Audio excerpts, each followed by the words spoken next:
Good morning, members. We have a quorum and it's time. Let us first of all deal with Mr. Chung Shu-kun or Mr. Christopher CHUNG's application. Now, because his assistant committed an omission, so he was late in applying to join the panel. That's why he's written to the panel asking to join it.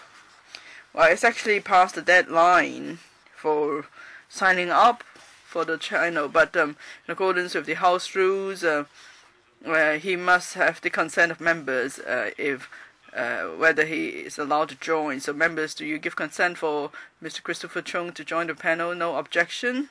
Okay then, thank you. We will inform Mr. Chung that this panel agrees to let him join the panel. Now may I invite the deputations and individuals into the conference room. The discussion item today is a review of MTR Corporation Limited's Fares Adjustment Mechanism, FAM. As you know, the administration has extended the consultation period to mid-November, so we are here today to listen to the views of deputations and individuals. Mr. Tan Kapil. Thank you, Mr. Chairman. I'm new to the council. I'm not familiar with the government procedures. Now, the MTRCL has network covering 17 out of 18 districts. So these are important issues which is about fare adjustment, is about ways to relieve the burden of the public. The consultation is not done properly on such an important matter. We were supposed to have a meeting, but they didn't even come.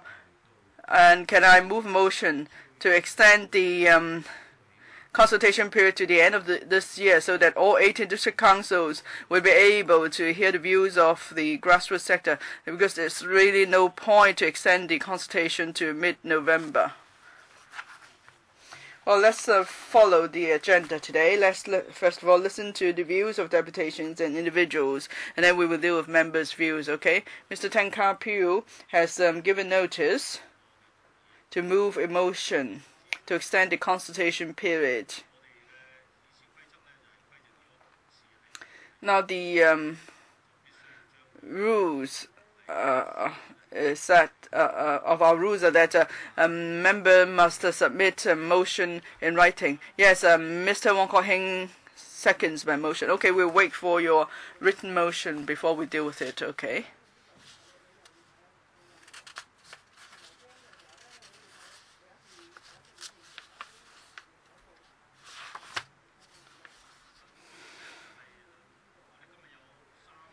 There are 32 deputations and individuals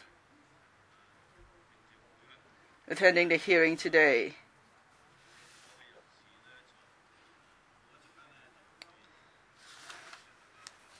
I will be inviting you to speak one by one, but if I may just remind you,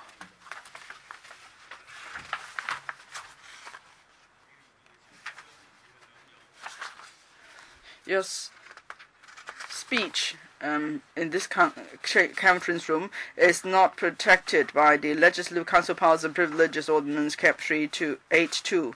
Similarly, your written submissions are not covered by the Powers and Privileges Ordinance. So please do pay attention to that point. And as you speak, please be concise. If there are written submissions, please let us have copies.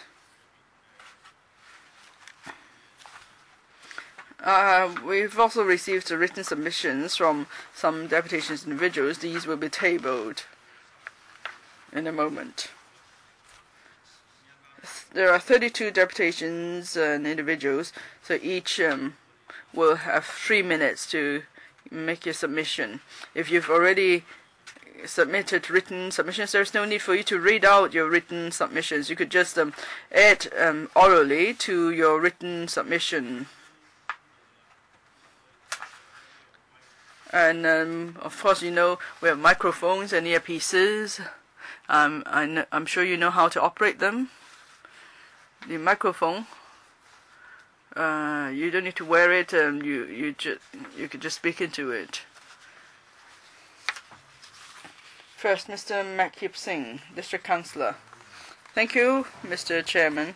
I'm Makhip Singh from the Yuen Long District Council. I'm from the the Democratic Front. I'm speaking on behalf of the Democratic Front today.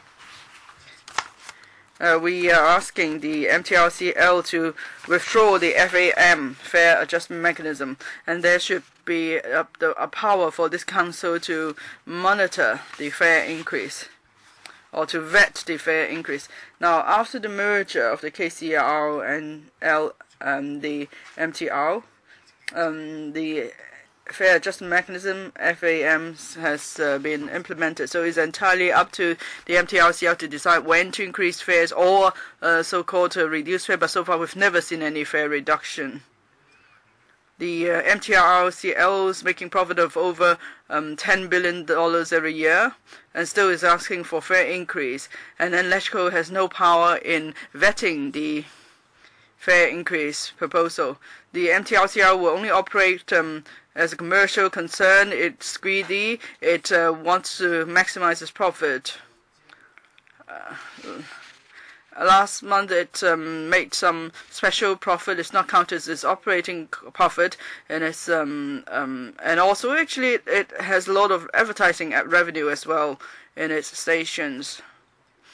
Now, the government has provided scarce net resources to MTRCL to develop the rail line and also superstructural development. The MTRCL is reaping huge profit. It should actually shoulder its corporate social responsibility, and it should improve its service and serve the public. But then there have been so many incidents, so many problems and breakdowns with the MTRCL. There are over 10 cases already this year. And then for the East Rail, West Rail, or even Light Rail, there are insufficient services. And during peak hours, all the cars are packed and the people suffer. And for West Rail, it's unwilling to increase the number of cars.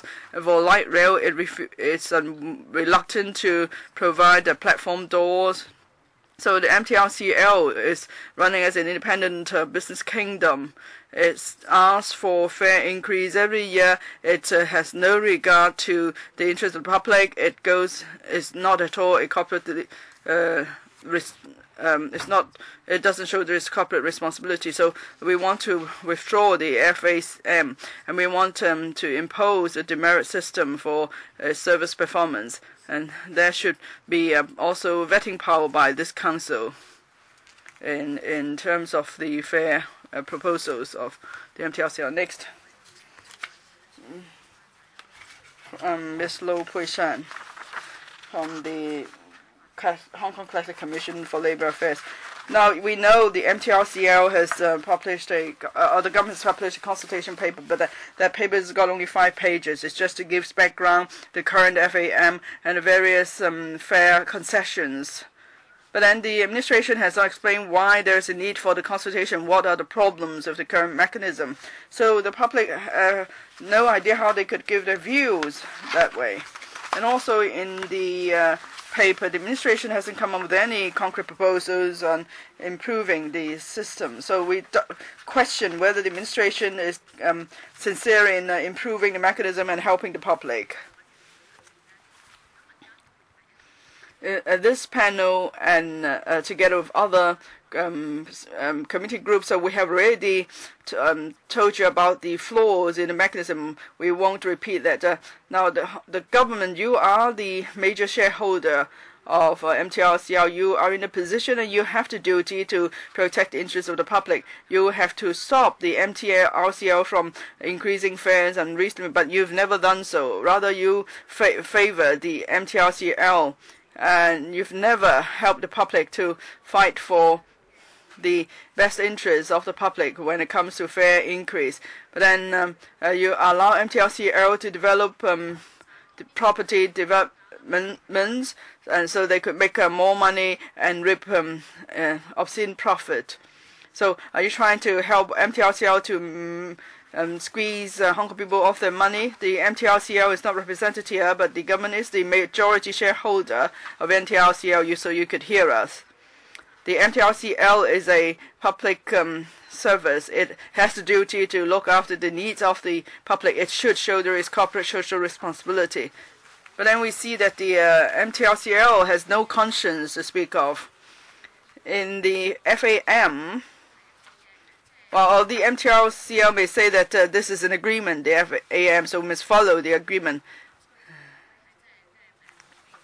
And it can't be done any other way. But then this year, the MTRCL said itself that for the $6.7 billion from the fare increase, it will be returned entirely to the public, but that's not true. You know, one free trip for every 10 trips. So I never could enjoy the concession because you have to do it during the weekdays, and then you must exchange for the free ticket before Sunday. So how many people could actually enjoy this concession? How it's so difficult to obtain this concession. So I hope the government would actually consider or would actually review the FAM. It should come up with a proposal that would really help the people and relieve the people of their traffic fare burden. Next, Mr. Frankie Ang of the DAB. Yes, the DAB has 3 suggestions to make. There should be an affordability index, and there should be a cap in light of that. And also there should be a fair stabilization fund, and also the merit point system for poor performance. Now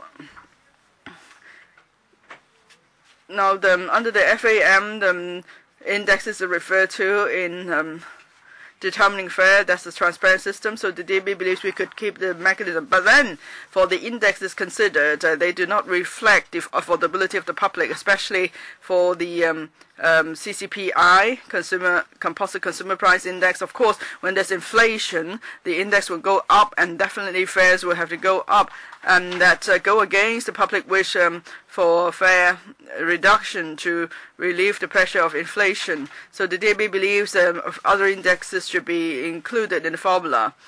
For example,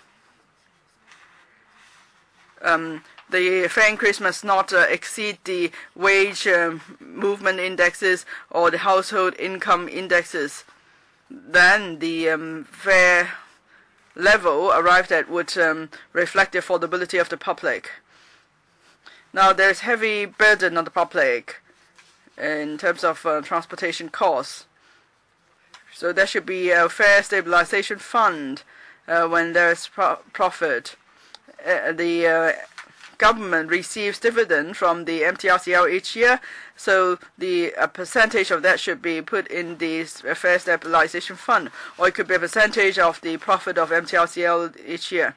As for the demerit system for incidents, now apart from the FAM, there should be a demerit system when there are incidents, and so that the service performance is linked to fare increase. It will encourage MTRCL to improve its service and to reduce the number of incidents, because the incidents would lead to economic loss in Hong Kong.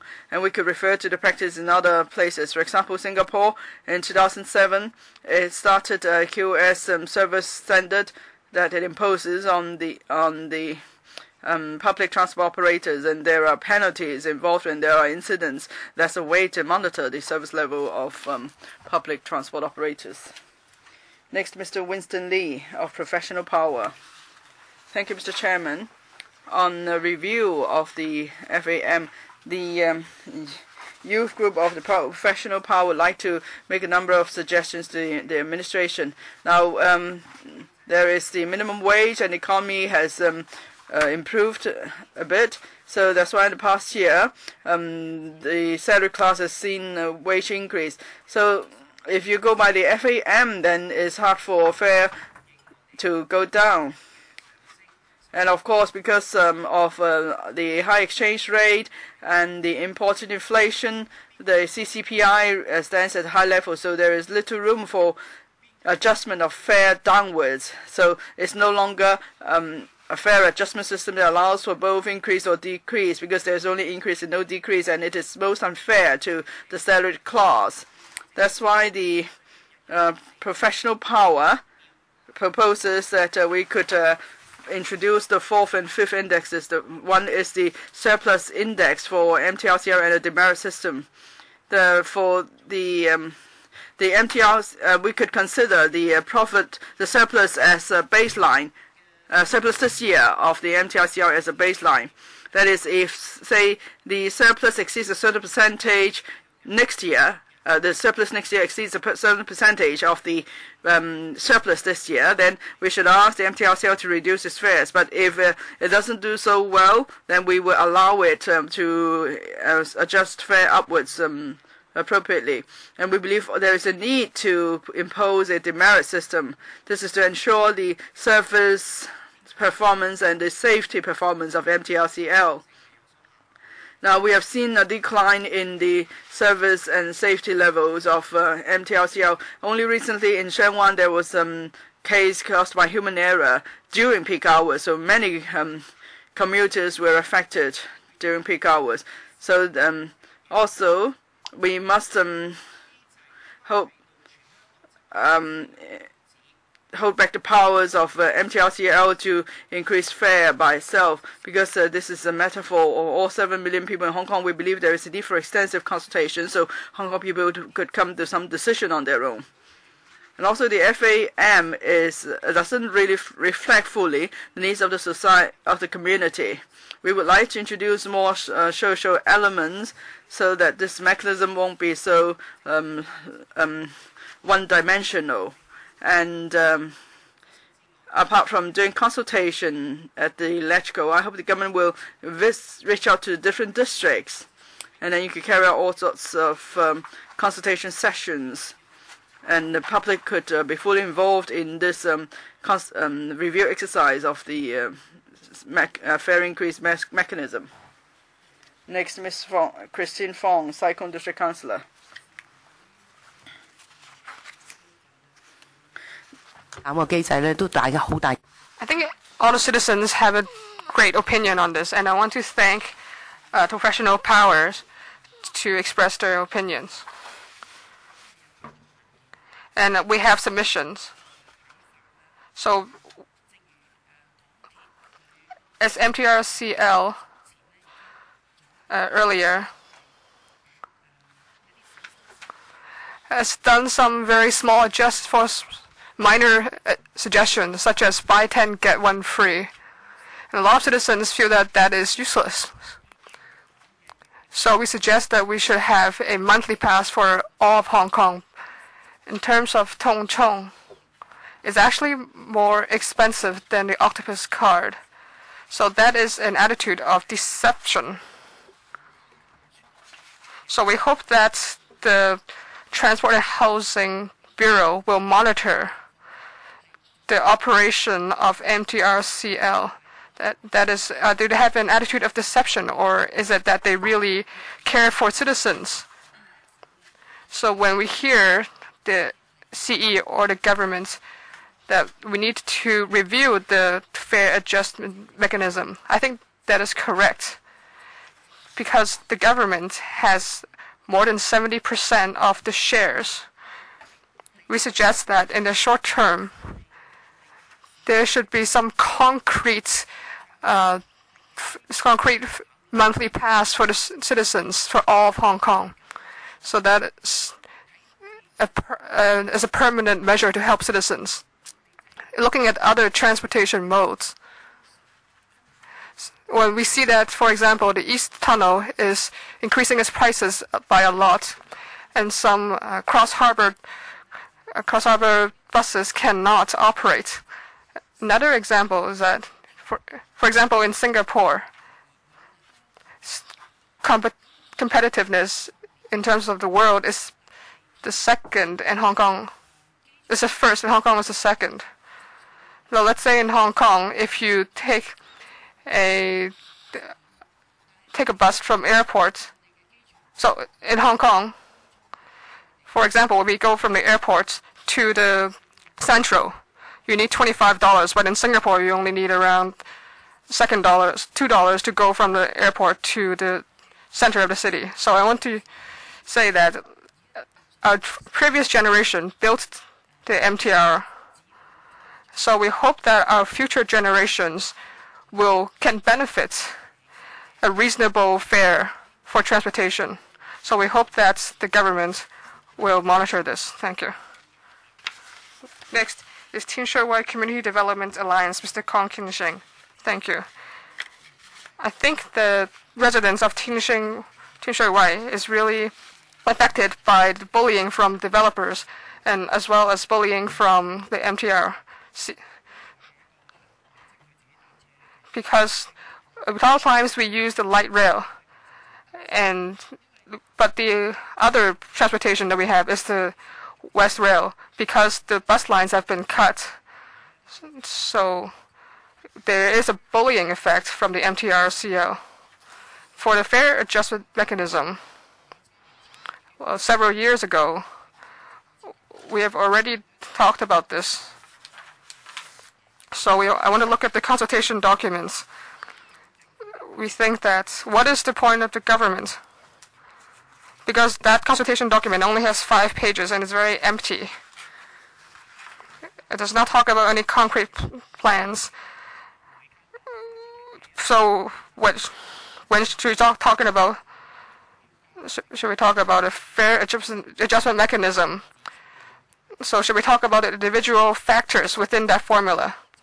So the document does not talk about any direction to give guidance for the citizens. So how should we discuss it with the citizens? So it's been said that there are 5 million passengers riding on the MTR every day. So, and since the government is the majority shareholder, MTRCL is a citizen's asset.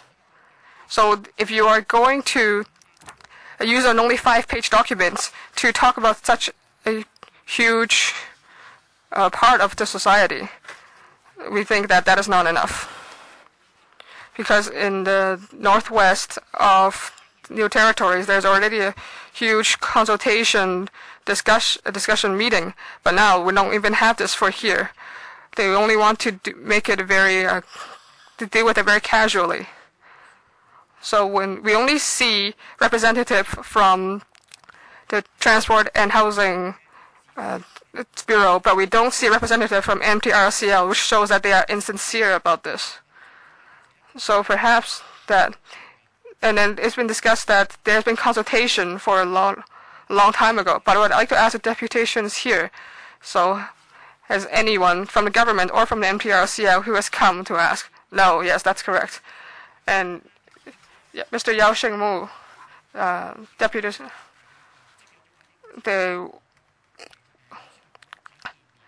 we've always said that we want to meet with the government, but it's only until beginning of this year that we can only have a briefly have a look at you. So we want to see that. We hope that this question can be answered. Thank you. Next is New Territories Evangelical Embassy, Mr. Chao King.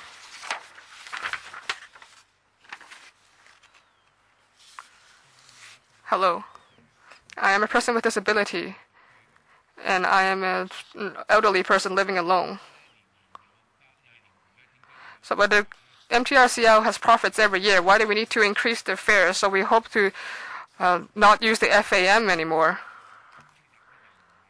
So I need to go out accompanied by someone. I hope that the transportation modes can take care of the people who need to accompany me. And so, and also that the fares should decrease. And so, even though right now we have $2 fares, but because the people who are accompanying us do not have this discounts, the $2 fare for us is not very effective. We also hope that the MTRCL will as soon as possible make changes to the fare adjustment mechanism. I think that they are not taking care of our benefits of the elderly. Thank you. Next is Ms. Vinnie Kwok of North District Employment Concern Group. Thank you. In terms of increasing the fare, we all think that since the government is the majority shareholder, they will benefit the most. So a lot of times governments will collect money via other companies and no one scolds at the government. So for example, the police will, if the government needs more money, the police will just hand out more tickets. But the citizens do not yell at the government. So a lot of times, people, for example, a doctor, they make mistakes because they work over hours, but citizens will only blame the doctor and not the government. But I think that right now you should take responsibility on increasing the fare. If you say that you will not increase the fare, the MTRCL cannot do it. Next, I want to talk about the fare adjustment mechanism. So if you increase the fare, especially rent, etc., you all increase it with the inflation. But why is it that in terms of minimum wage, etc., you don't add because of the inflation? So for us grassroots workers, it's not useful, and we don't need this. I want to say that for us grassroots workers, we buy a monthly pass for the government, $420 to Kowloon Tong and Kwun Tong, that we need to pay an extra $7.30, so it is completely useless. You are taking our money dishonestly. If you really want to help us, you should have a monthly pass that works for the entire Hong Kong. It's, for example, if we go to Namtin to Shangwan, you need $12 or so. So we are all grassroots workers. We do work in construction sites or in cleaning services. So you should have a comprehensive pass for us. So you are deceiving us. But now you have these discounts. So if you buy 10, get 1 free from Monday to Friday, you know that we are not like office workers. We also have to work on Saturdays and Sundays. And we have holidays from Monday to Friday, so we cannot get these discounts. So all of us middle-aged workers and our kids are more than 10 years old or more than 20 years old, and they cannot get the children's discount. So Mr. Yao, I saw you earlier, and you said, and I want to say that, I mean, I am unemployed. I'm unemployed now, so I can come here now. But all of us have wanted to meet you for several years, but you don't want to meet us. Thank you. Next is Catholic Diocese of Hong Kong Diocesan Pastoral Center for Workers, Mr. Augustine Yu. Thank you. 5 years ago, during a rail merger, what I want to say, some have said that this consultation document is very empty.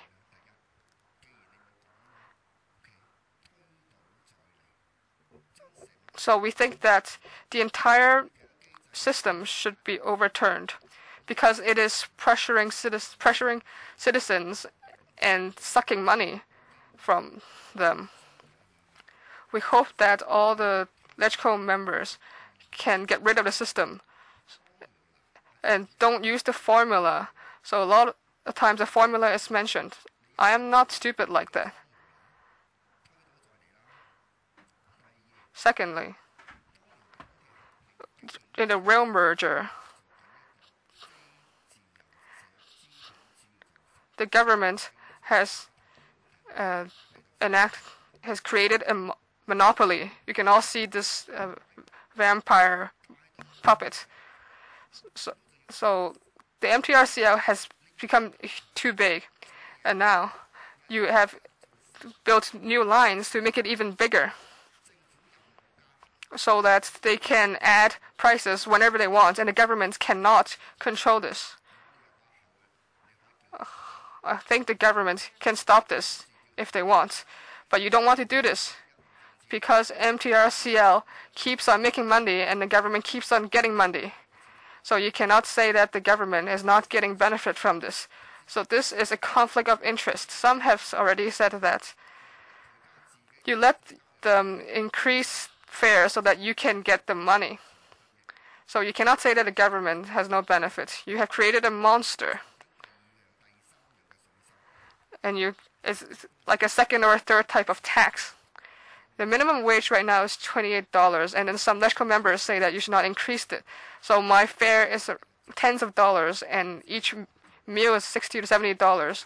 And so how can they pay this if the wage is only $28? Some have suggested that we should increase competition, such as in Tokyo. So we have around up to six companies for the metro rail. So that we should divide MTRCL so we can have several companies to manage the rail system.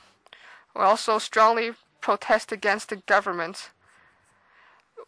Do not intervene and pretend that nothing has happened. Mr. Yao has said that no one objected last year. But we hope that we will overturn the system. Next, concerning CSSA and Low Income Alliance, Mr. Lee Tai-ching.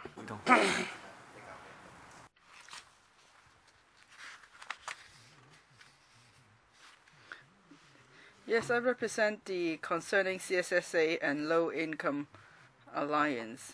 I'd like to speak on the Fare Adjustment Mechanism, FAM. Now, in the past 3 years, each year, the MTRCL has recorded profit of over $10 billion on average, and it's still increasing for every year, and the percentage goes up every. This is actually 5-point-something%. So for workers who can't see, who don't see their wages keeping up with inflation, they suffer the most, and they work long hours. But then they still have no choice because MTR is so expensive. They have to choose other mode of public transport that takes a longer time, and then so they don't get to spend so much time with their families. Now, there are 4.2 million passenger trips each year recorded by MTRCL. That's almost half of our population. But then transportation fare, the MTRC fare keeps going up, and there's a high inflation. Younger people are really suffering. The MTRCL disregards the plight of the public. It tries to evade its corporate social responsibility. It only strives for bigger, more profit. Then it will be seen as a greedy company. Its corporate image will suffer, and MTRCL actually may stand to loss despite the fare increase. Now, for buses, if they want to increase bus fare, there must be approval by Chief Executive and Council. But then for the MTRC, it could decide on its own fare structure. So it's not fair, and then there is no monitoring on the part of the government. That's why we ask that the loophole be plugged as soon as possible to protect public interest. Now, the latest MTRC fare increase has sparked widespread concern among the community, and we believe for the end without, they ought to be given transport subsidy. Thank you.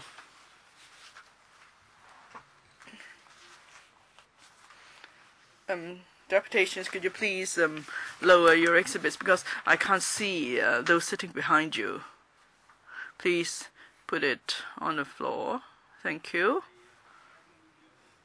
Next, Neighborhood and Workers' Service Center, Ms. Leung Ching Shan. Thank you. The government is the biggest, is the majority shareholder of MTRCL, and MTRCL has been increasing fares for the past 3 years. Then this consultation exercise is only for a short time. For some reason, you keep advertising about the old age living allowance, but then when it comes to consulting on the FAM for the MTRCL, there is nothing in the press. Actually, people are not even aware of this consultation, and there are only 2 months for this consultation exercise. So, can you really gather enough views from the public? And can we really arrive at a consensus in the community? Well, I don't think this consultation exercise would do that. The FAM is linked to inflation. I think it's an odd arrangement. For the composite consumer price index, it only reflects the price movement of commodities. It's an important index for inflation, but actually it also helps to stimulate inflation further. So if we use the CCPI, it can't really give any reflection of the affordability of the public.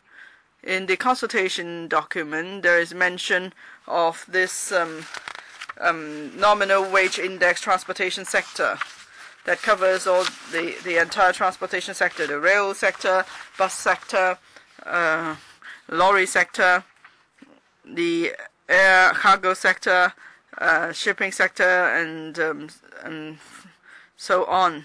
But if you take into account the operating costs and so on, it won't give a proper reflection in if cost of MTRCL has gone up. The productivity factor is set at too conservative a level. Now, in 2013 it's set at 0, but after 2013 it will be 0.1%. And the productivity factor has no impact on the fare adjustment level in the past 3 years. We believe the government ought to exercise its power to vet fare increase, because buses have to apply to the Transport and Housing Bureau for any fare proposals, and such proposals have to be approved by the Chief Executive Council. But then the MTRCL could automatically increase fare under the FAM. It doesn't require any approval.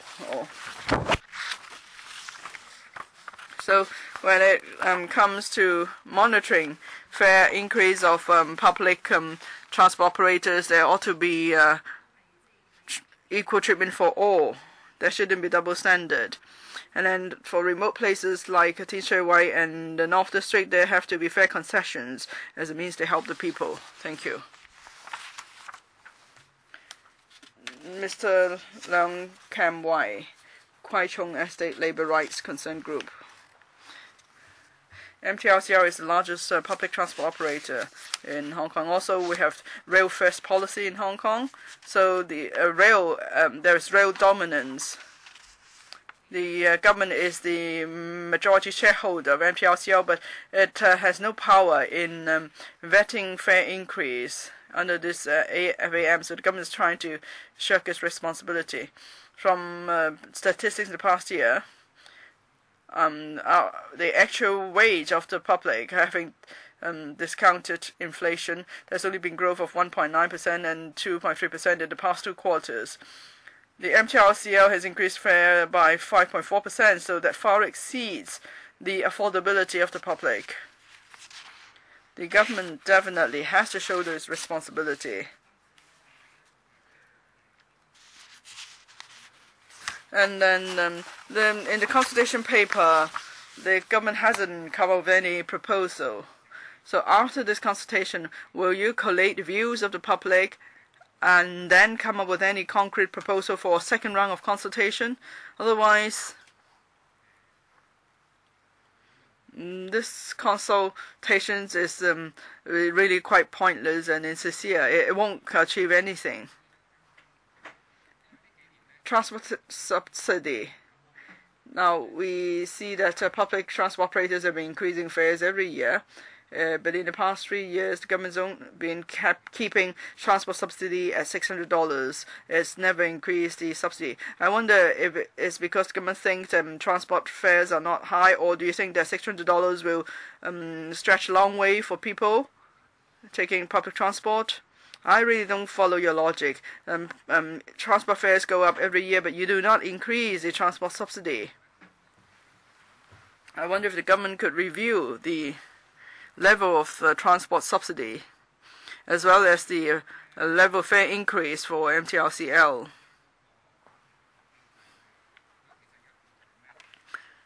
Now, under the FAM, there is this factor. nominal wage index transportation sector. But then I've checked the statistics. In the past year, yes, there's been an increase in the nominal wage index transportation sector, but if you discount inflation, there is actually a negative growth in the nominal wage index. So it seems the government has not taken into account at all the actual situation. It will just shirk its responsibility by hiding behind this formula. So after this consultation, I must ask the government to come up with its own calculation, and it should consult the public and LegCo again. And it should come up with a different formula. Next, Ms. Vin Chi Wong, Kwai Chung Community Trade Union now is raging to hear all this. It's not the first time I attend public hearing on the MTRCL. Every year there's inflation, so every year MTRCL increases fare. Now I have to take MTRCL every day to work. All my other co-workers or my friends, they have to take the MTR to go to work or school. Now the two railway systems merged for some time now. You're only reviewing the mechanism 5 years later. No one knew actually when this FAM come into effect. So no one knew when the consultation started. You just said you would review the formula, but then you're not telling us what exactly you're trying to review. So and we don't know why all of a sudden there is this review. Now you say you're extending the consultation period to the 18th of November, but the whole consultation period is only about 2 months. So how many could really be involved in this consultation or take part in the review exercise? Now the government says it wants to review the mechanism, but then not even the secretary is here and the MTRC is not here. So how serious really are you about this review exercise? And the formula is most unreasonable. The composite consumer price index, if it goes up, it means that inflation's gone up.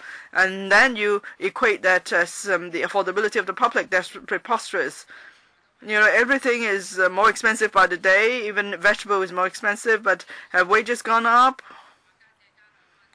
And minimum wage, there's only an increase of $2, and even with minimum wage, people are unable to make ends meet. But then you equate that as public affordability is ridiculous. And it's also outrageous because the government is the majority shareholder of the MTRCL. It owns over 7% of the MTRCL. How come it has no powers to stop the MTRCL for increasing fares? Even for bus companies, they can apply to increase fares, and they have to go through the Executive Council for the fares to be approved. But then MTRCL could just increase fares on its own. MTRCL keeps emphasizing its corporate social responsibility, but then MTRCL is making over $10 billion in profit every year. So how is it fulfilling its corporate social responsibility and its concessions? Only few could benefit from them. Those are petty favors. So I think the government should exercise its power to monitor the or to regulate the fare increase, the fare adjustment mechanism of the MTRCL. Otherwise, the increase would go up further. The first time was 1%, next year 2%, this year is 5%, and maybe next year is 8%. Thank you. Ms. Chim Miu Chang of Concerned Public Transport Alliance. Thank you, Mr. Chairman. Definitely from the grassroots sector.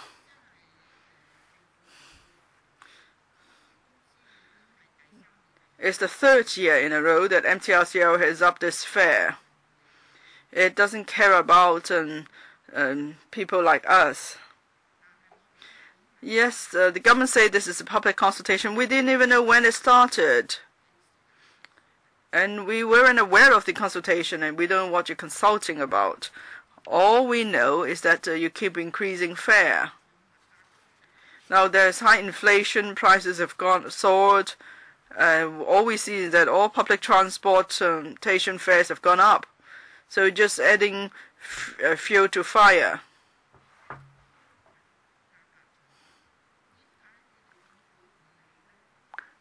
And why don't you deal with that, government? And we only make a pittance who is going to look after us from the grassroots sector? Like my family, 5 of us. Our household asset is less than $200,000. Only my son is working, and he earns less than $9,000 a month.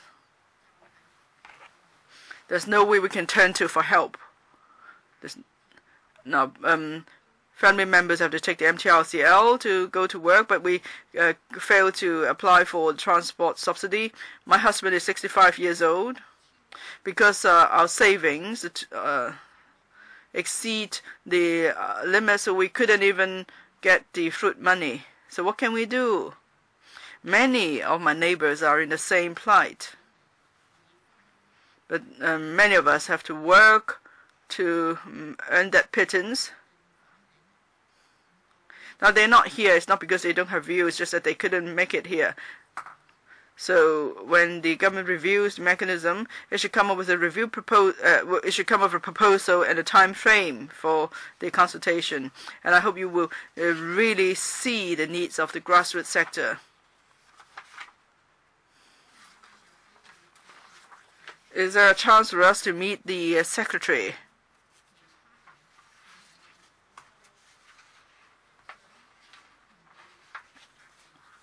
Because many of us would really like to speak to him and give him our views. So that's the wish of the small potatoes like us.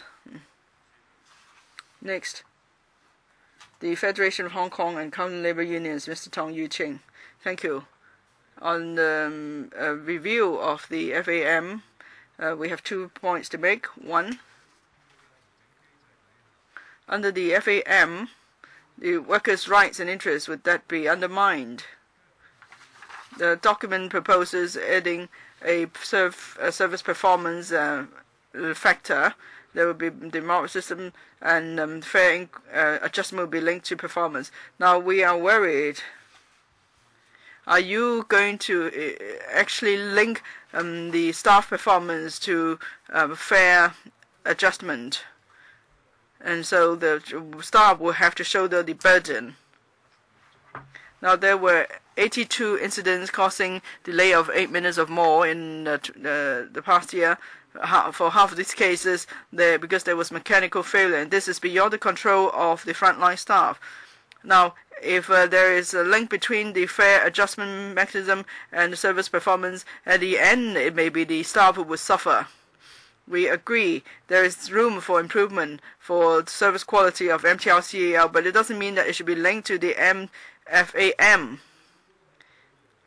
And in terms of maintenance and repair, the MTRCL should put in more resources so they could enhance its service quality as a whole. Our second point, we believe the FAM should better reflect the affordability of the public. Under the current formula, there is a CCPI, that's the nominal wage index, transportation sector, and the productivity factor. We believe the current mechanism is most unfair to the grassroots sector because for the CCPI, it doesn't really reflect the affordability of those affected by the fare increase. For those in the middle and upper income bracket, they are better able to show the fare increase. But then for the grassrooters, they will suffer a lot from price increase. So this mechanism could not really reflect fully the situation of those most sensitive to fare increase. And the productivity sector cannot really fully reflect the profit level of MTRCL. The productivity sector will only give you the profit of MTRC in operating the rail system. What about its property development profit? It's not reflected at all in the productivity factor. We believe we should increase the weighting of the CCPI because that would better reflect the affordability of the cross-routers. And also the non-railway profits of MTRCL ought to be brought into the formula. Mr. David Wong, New People's Party. Thank you. I'm also a Wan Chai District Councillor. I'm speaking on behalf of the New People's Party. as we review the FAM now, the government should have the power to vet MTR applications, and it should consider these new factors. Firstly, the operating income of the MTRCL for is property developments, rentals and sales and so on, sales revenue and so on. And then the performance of the MTRCL and other indexes ought to be included. And also the MTRCL is a government-funded organization. It should show this corporate social responsibility. Last year, of the $1.4 billion profit from the MTRCL, only $270 million come from the railway operation. The rest, the 79%, have nothing to do with the railway operation. So you can see that railway operation is no longer the primary line of business of the MTRCL. So therefore, the MTRCL couldn't cite a reason to say that it wants to ensure proper railway operation. It wants to break even with railway operation. That can't be its excuse.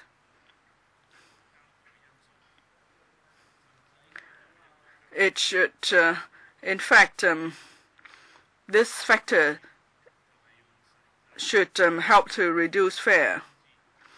And also, we should have actual wage index, a real wage index, replacing the nominal wage index. Real wage index means the money the people have to spend on daily necessities. And if wage increase is offset by inflation, then the real wage index would show a negative figure. So this should be the factor to be included in the formula. Service performance of the MTCL should also be one of the conditions for approving fare increase. It makes sense. If there's delay to service by only so many incidents in a year, then it could be regarded as level for measuring service performance. And if good performance and fare increase could be allowed, and then the public won't be opposing to all to fare increases regardless. Now, as you fully review the FAM, we ask you to consider the enhancement measures that we have suggested. This will allow the fare increase level to be more reasonable, and more stakeholders will support it. Next is Mr. Lau Ching-peng. Thank you. I come from Tung Chung and I live there. In terms of the fare adjustment mechanism, we do have a lot of opinions because us Tung Chung residents live the farthest away and suffer the highest fare. MTRC is our main mode of transportation leaving Tung Chung, so we have very expensive fares. Within this mechanism, the fare increase has impacted us the most. So from going to Tung Chung to anywhere, it is more expensive than from another station. So the increase hits us the most.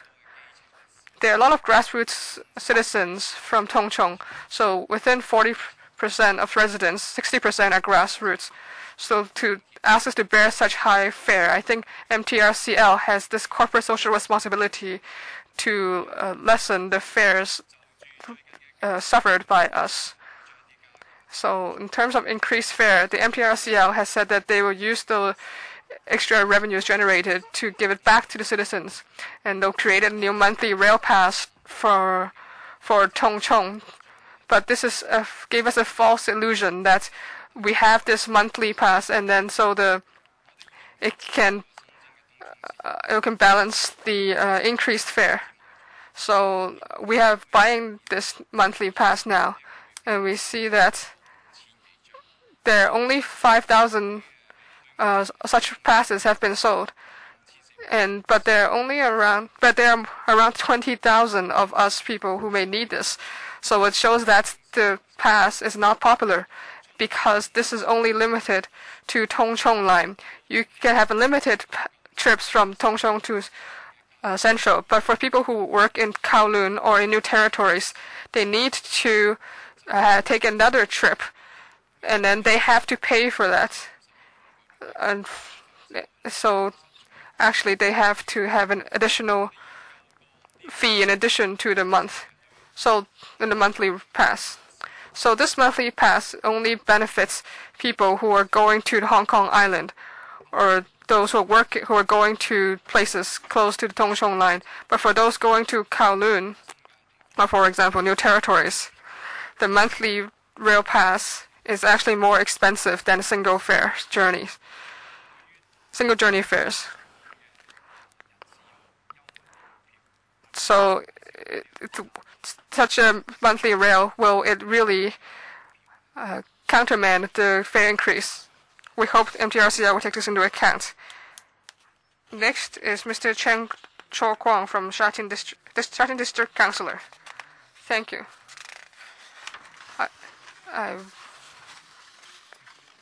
Citizens are most concerned. What does the mechanism mean when it says that you can adjust up or down? The government, the MTRCL is making a lot of money each year. So why do they need to increase fares? So under what circumstances will MTRCL decrease its fares? Further, the government is a majority shareholder. So if they see that there's a problem, for example, in the housing prices, they will take measures to control it. And in terms of fares, it's something that grassroots citizens have to face every day, and it's a heavy burden.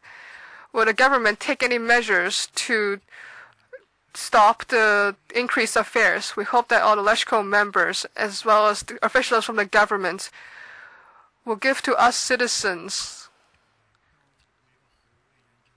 a very good first impression.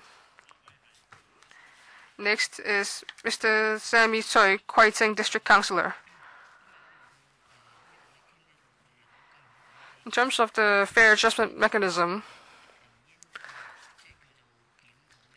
we should not review the mechanism. We should get rid of it. This has been operating for several years, and citizens have been the ones who suffered the most. As the government is the majority shareholder,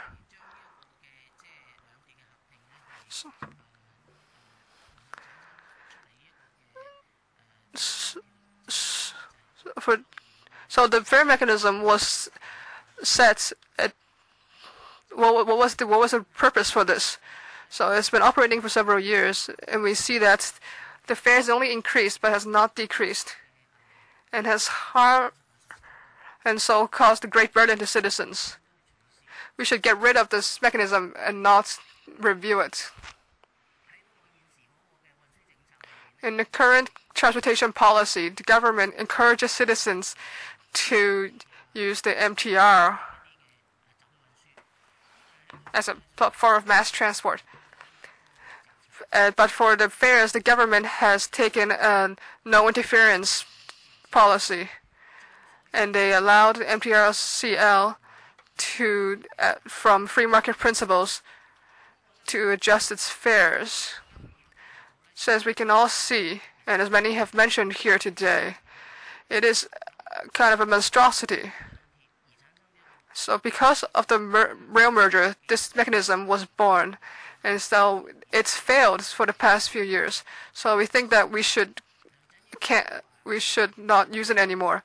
CY Leung has said that the past administration has left many problems, and I hope that he can get rid of this as an example of this, because the citizens are the ones, the biggest victims.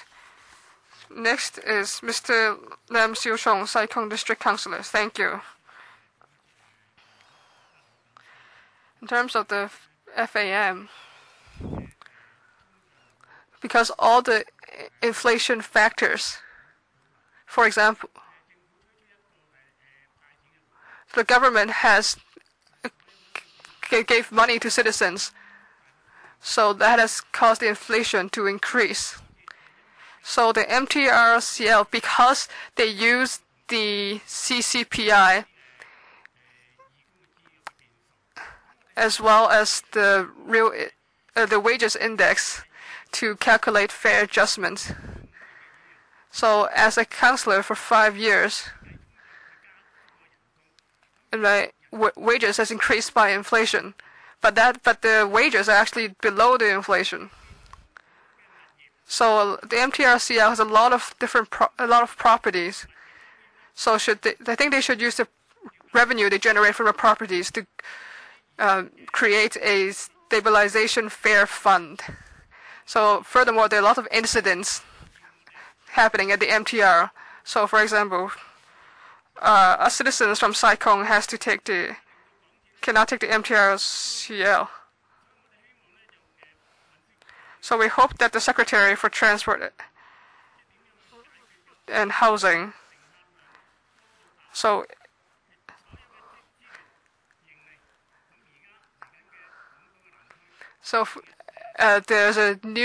are new lines being created in the island south, and so the passengers will increase. So in the fare adjustment mechanism, it says that the passengers will increase. Can we use some of the extra fares to turn it towards a stabilization fund for fares? Thank you. Next is Mr. Law Kwan from Tung Chung Youth Association. Yeah, he is not here. Mr. Tang Chi-chung, hello. I am an employee, and I go from the remote new territories to Quarry Bay. Furthermore, on the weekends, I have to go to Central to support an alliance to protect Hong Kong's freedom. Maybe some will think that it is not a very productive endeavor, but I want to thank the panel and the participation of the government, because not many citizens can, like me, come and give suggestions. And I think that there should be more channels. For example, DBC can allow for more communications between citizens and government. So, because government officials must serve the citizens and not the Queen anymore. In terms of the FAM,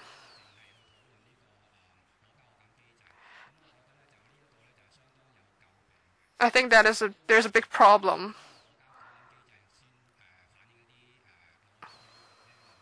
So I want to talk about some problems that I see. Besides the CCPI,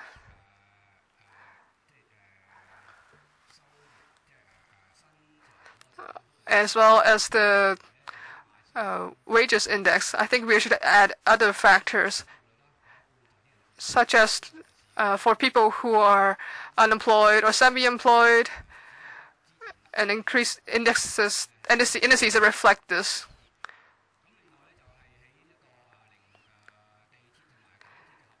After the rail merger, we see that they're looking at the financial operations.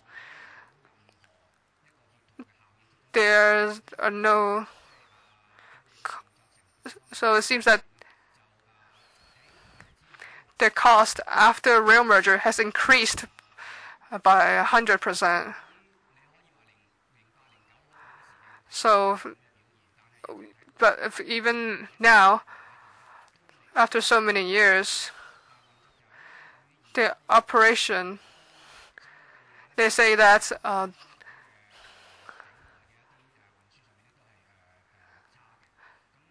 the operation is still not very effective. So in terms of my profession is in communications.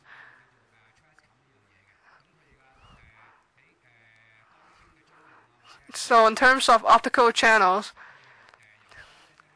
they are monitored by SMRT. So I want to question this. Next is Mr. Wong Chun-pong from League of Social Democrats. So very simply, this mechanism has no purpose. So a lot of deputations have said that it is a very strange. It does not care about citizens' affordability. And so when the MTRCL increase the fare, they will push up the TCPI, and so it's a vicious cycle.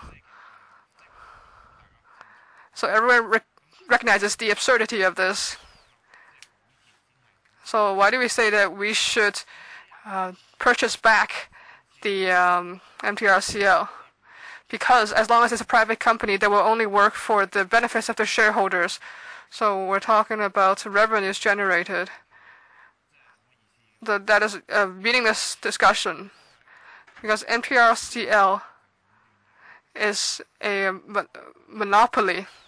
So you can't say that you want to build 2 rail lines in Hong Kong. That is unrealistic, because the government will have to allot land, and the government has used a lot of measures to help MTRCL. For example, approving a parcel of land in Hong Kong Island South. So there are a lot of different plans for buses in the different districts. And some people say that the MTR is very environmentally friendly, so we should use it as the main mode of transport. But actually, so the government is helping the government to be a monopoly. So the government is taking resources away from citizens and giving to MTRCL so they can make profits. So the MTRCL should be wholly owned by the government. So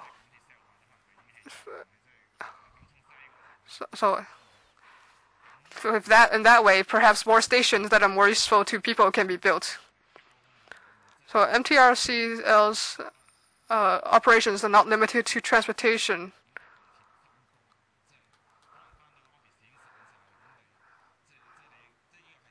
So a lot of citizens feel that when they take an MTR journey is very torturous.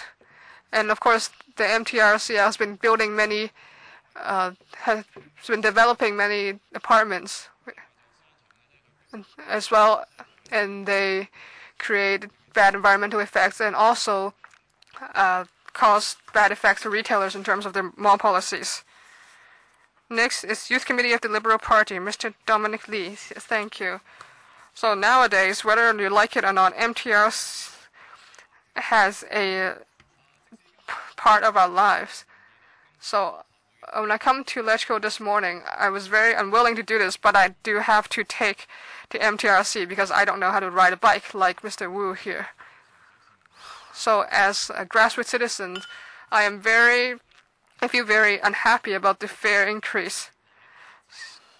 So the government is giving money to allow them to develop, to build new lines as well as develop properties.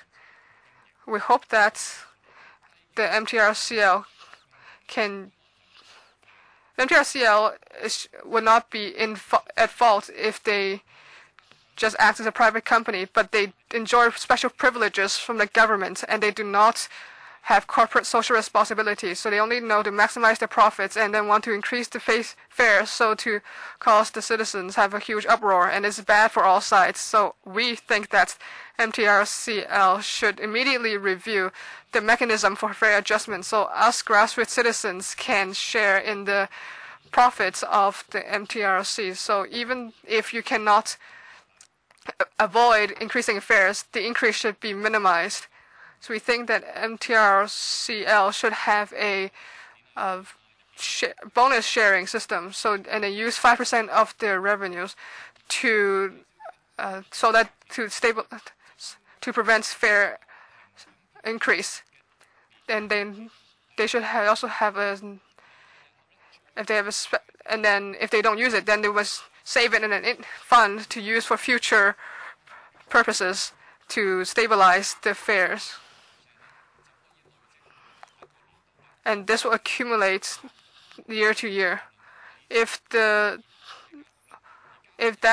money is not enough to cover the fare as calculated by the fare formulation. This will be very simple and fair, and as well as will not have a great impact on the minority shareholders. This year, because MTRCL has earned so much money, they take the extra profits to give back to the passengers, and the minority shareholders cannot share from the profits of the fare increase. If we stop the concessions, there will probably be a new wave of discontent. So our method is good for all sides. So we hope that the governments can consider this. Next. Ms. Janice Fong Reishan from the Lion Rock Institute. Thank you. We completely oppose any price control because a freely determined price mechanism can allow for can be effective and efficient. So right now you see that supply and demand is imbalanced. So for example, there are some transportation modes are empty. For example, in Tinshui, the West Rail line is not enough passengers, but there are not enough red minivans. This price control is set up because they say that because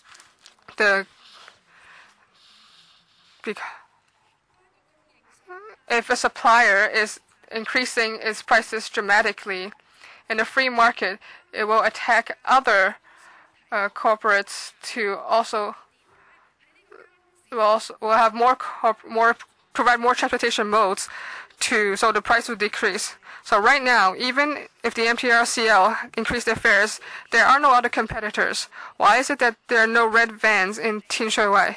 Because the government does not allow this to give them fair competition with MTRCL. So this is what has happened because of your policies.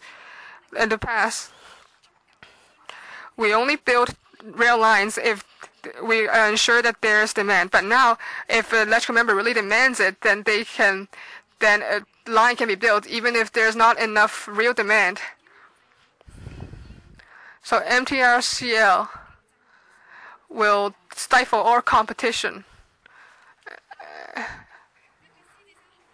Yes, but we believe that all electrical members do have good intentions. So we hope that all the electrical members can use the opportunity here today to acknowledge that the rail first policy is wrong. When Hong Kong citizens have a choice in terms of their transportations to anywhere, the problem will be solved. So lastly, we ask, isn't it better to have a choice? Thank you. Next is Mr. Ho Kai-ming from Hong Kong Federation of Trade Unions Social Affairs Committee. Thank you. We have already tabled the submission of the FTU.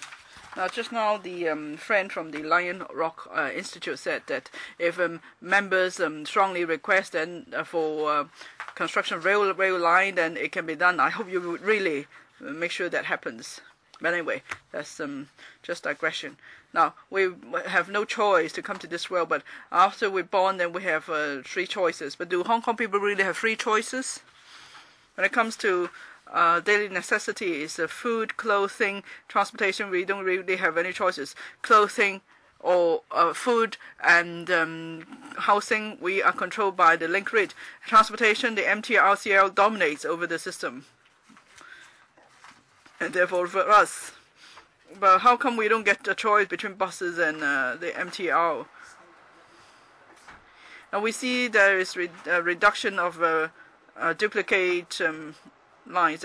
Like say from Changwon to Chongwan, you could choose 2 bus routes and then MTRCL. But now recently, Mr. John Chen said it's going to scrap the route number 690. So there will only be 1 bus route left, and then we have no choice but to turn to the MTR system. So do we really have choices?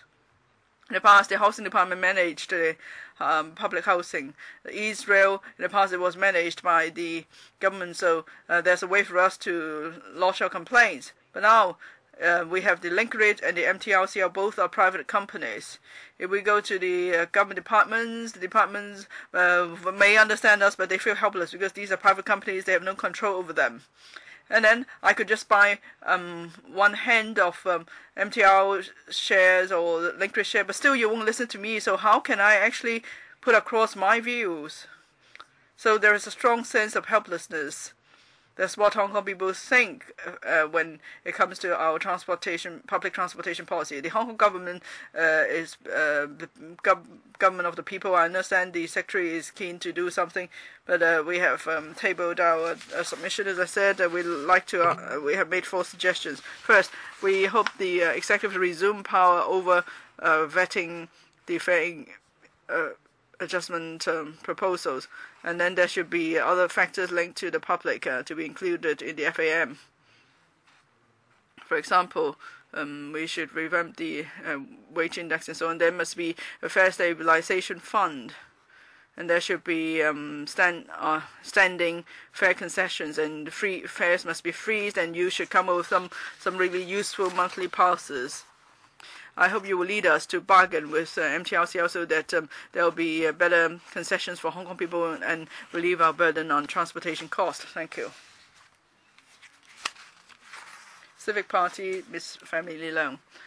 Well, the Civic Party has 2 points to make, and we have 4 requests.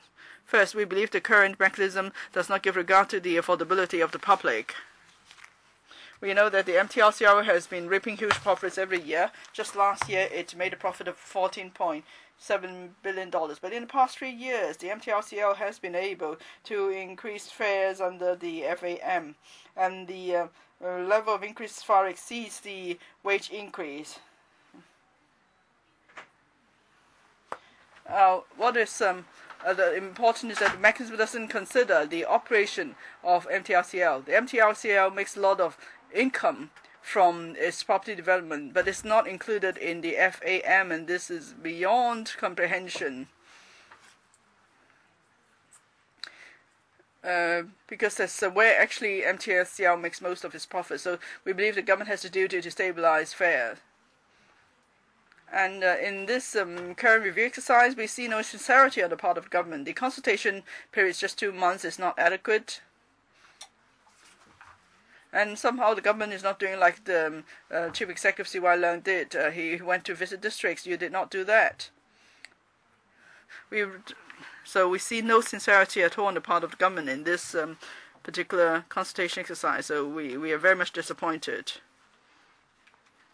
We believe the government has the duty to maintain public transportation fares at an affordable or acceptable level to the public. The government has the duty to regulate the fare increase of public transport operators. The government is actually the majority shareholder of the MTRCL.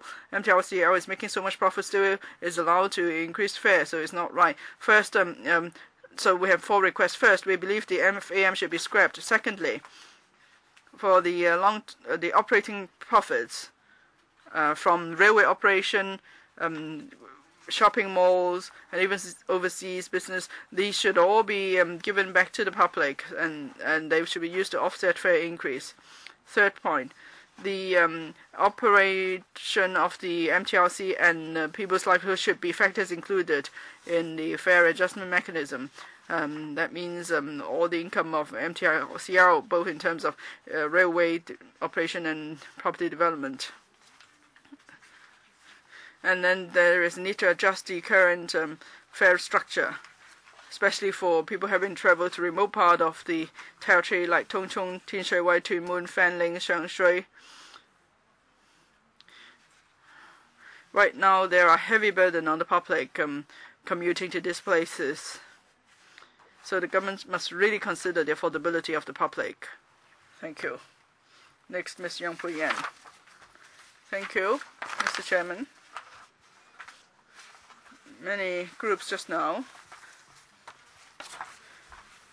mentioned that under the current mechanism of only fare increase and no fare deduction, the public are suffering. Now, these are not views that we're only hearing for the first time. On many different occasions in the past, many different groups and people have come out to say that. But it seems that the government and the secretaries have heard nothing. So today I would like to present something to the Secretary. I hope you will really hear what we're saying. And I want you to remember that too. That is now under the current mechanism of MTR fares only increasing but not being decreased. So you have to see how we suffer. So I have to stand up. Sorry, I'm brought this too, but this is a grapefruit. The grapefruit represents the grassroots. This is some squeezed juicer. The juicer is the MTRCL. It's increasing fare every year, so it's squeezing the grapefruit. Is fleecing us out of our hard-earned money. And every year fare is increased, so it's one squeeze and another increase, another squeeze. This year is going to increase fare again. It's several more squeezes. So this grapefruit, now you can see what it looks like now. The grapefruit represents the grassroots. We've been squeezed dry. And the public don't just face burden from increased MTR fares. We also face increase in rental, face burden in relation to increase in rental and other prices. So this FAM, I hope it won't be a means to fleece the public dry. Instead, you will pay concern to the public, as you always say in your advertisement. Now, for the transport subsidy, $600 a month. The MTR has been increasing fare every year, but then for the transport subsidy, it's remained at $600 since its introduction. It's never been increased. So I hope the government would review this fare adjustment mechanism of the MTRCL, which only allows fare increase but not deduction. And you must also review whether the $600 transport subsidy is enough to help low-income households. Okay, now the blood money of the grassroots has been squeezed. Let's not waste it. I hope. Can I treat these undersecretaries to this drink? Can someone pass this drink to the undersecretary? Yes, please. Just leave it there. You've finished speaking, right? Thank you.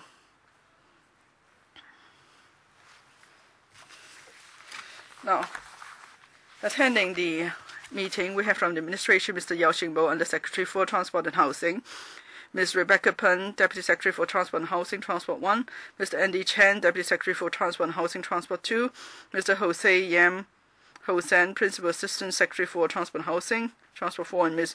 Michelle Lee, Assistant Commissioner, Special Duties, Transport Department. Can I now invite Mr. Yao Xingbo to respond, please? Thank you, Mr. Chairman, and thank you all the deputations and individuals for coming to the meeting, so we're able to hear your views. I think there's been a wide body of opinions expressed today by the deputations and individuals that will serve as good reference for us. Now we are conducting an open consultation. You can see in our consultation document we have not set the way forward. We have not come up with any specific proposal because we would like to allow as much room as possible for the public to express their views. Now, from what we heard from the deputations, actually the opinions covered a wide range of subjects. The mode of consultation, the time frame of the consultation, the formula under the fare adjustment mechanism, should it remain, and should government resume its power to approve MTR fare increase or adjustment? What about the various components of the formula? The calculation in relation to inflation, wages, and productivity factor. Now, the current indexes in use, are they still appropriate?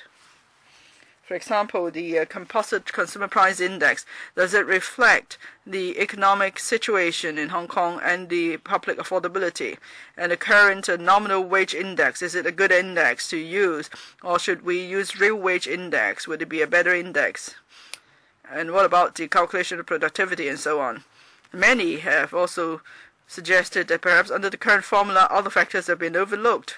For instance, the profitability of the MTRCL, and what about the composition of the components of the profits of the MTRCL? Should we just consider operating revenue or revenue from other sources? And what about the performance of the MTRCL? Some have suggested a demerit point system. Should that system be linked to the fair adjustment mechanism? Many have raised this point as well, that is for the fair adjustment. How does it compare to the affordability of the public? Now, we've heard all these views. They would really help us in our review exercise of the fair adjustment mechanism. From the views expressed just now,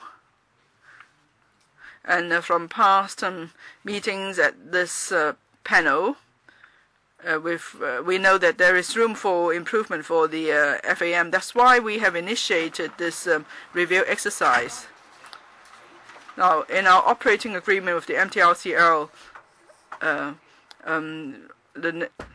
after 5 years is a right time for us to conduct a review. We've heard all your views, and there are other channels for us to collect views from the public. We've also been to district councils to consult them. We will collate all the views. Our experts, our colleagues will all consider how we could respond to all these aspirations. Are we going to introduce new elements to the formula? And are we going to keep the formula in the first place? We keep an open mind at this stage. But then, of course, we do not have a lot of time, to be honest. Because before the next fare increase, if there should be a fare increase or fare adjustment next time round, please keep quiet. So it's hoped that before the next fare adjustment exercise, we could come up with a new mechanism that would replace the existing fare adjustment mechanism. But of course, we would like the support of the public as we take things forward. And that's why this time around we're allowing a little bit more time. Originally, the consultation is supposed to end at the end of this month, but then we've heard the views that more time should be allowed for the public to give their views.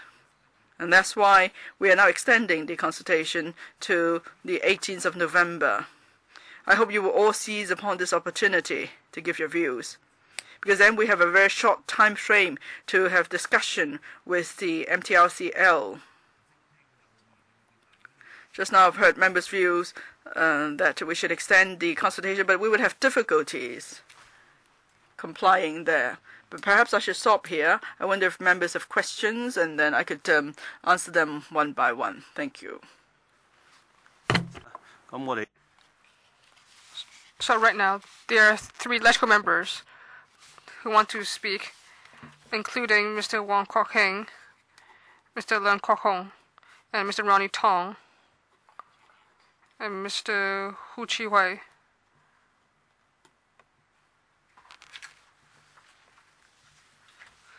Mr. Gary Fan, and Mr. Frankie Yik,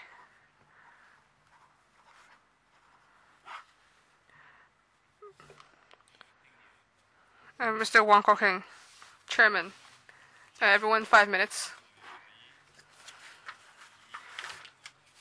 So in the beginning of this meeting, Mr. Tang has proposed, and I think there is a motion now on our desks, and I second this, and we ask the government to delay the deadline for the consultation, to extend the consultation period to the end of 2012, because there's not enough time. So when the government is conducting this consultation, has not been transparent, and as some deputations have criticized, the government wants to launch subsidies for the elderly. Then they want the LegCo to pass it, and they use a lot of commercials to pressure us. But in terms of the fair adjustment mechanism, it's something that affects all of Hong Kong citizens in terms of the public transportation. So I agree with the criticisms. Nobody knew about this consultation because during the consultation period, there was a period of time when the LegCo has not started its new term yet. So I think the November 18th deadline is not fair to the public and to us. So the Undersecretary says that there are difficulties. So I hope that you will answer what are these difficulties that cause you not to extend to the end of the year. So as some deputations said, MTRCL representatives are not here. So it seems that the government is helping MTRCL and answering for the MTRCL. So that is unreasonable. How can it be that the MTRCL has no representative here today? So the government is doing the MTRCL's job. You are only getting salaries from the government. That is absurd. Furthermore, the consultation papers are too simple. As some deputations have criticized, there's no direction, and there's no suggestions, and there are no comparisons. You cannot see any data to give to the public for consideration. So this consultation exercise is very carelessly done. I hope the Undersecretary can answer. Can you, as accordance to the request from the deputations and from the members here, to extend the consultation to the end of the 2012? You say that there are difficulties. What are these?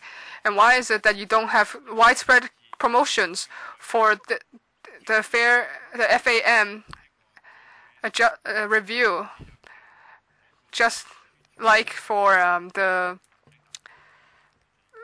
elderly subsidies? Please answer.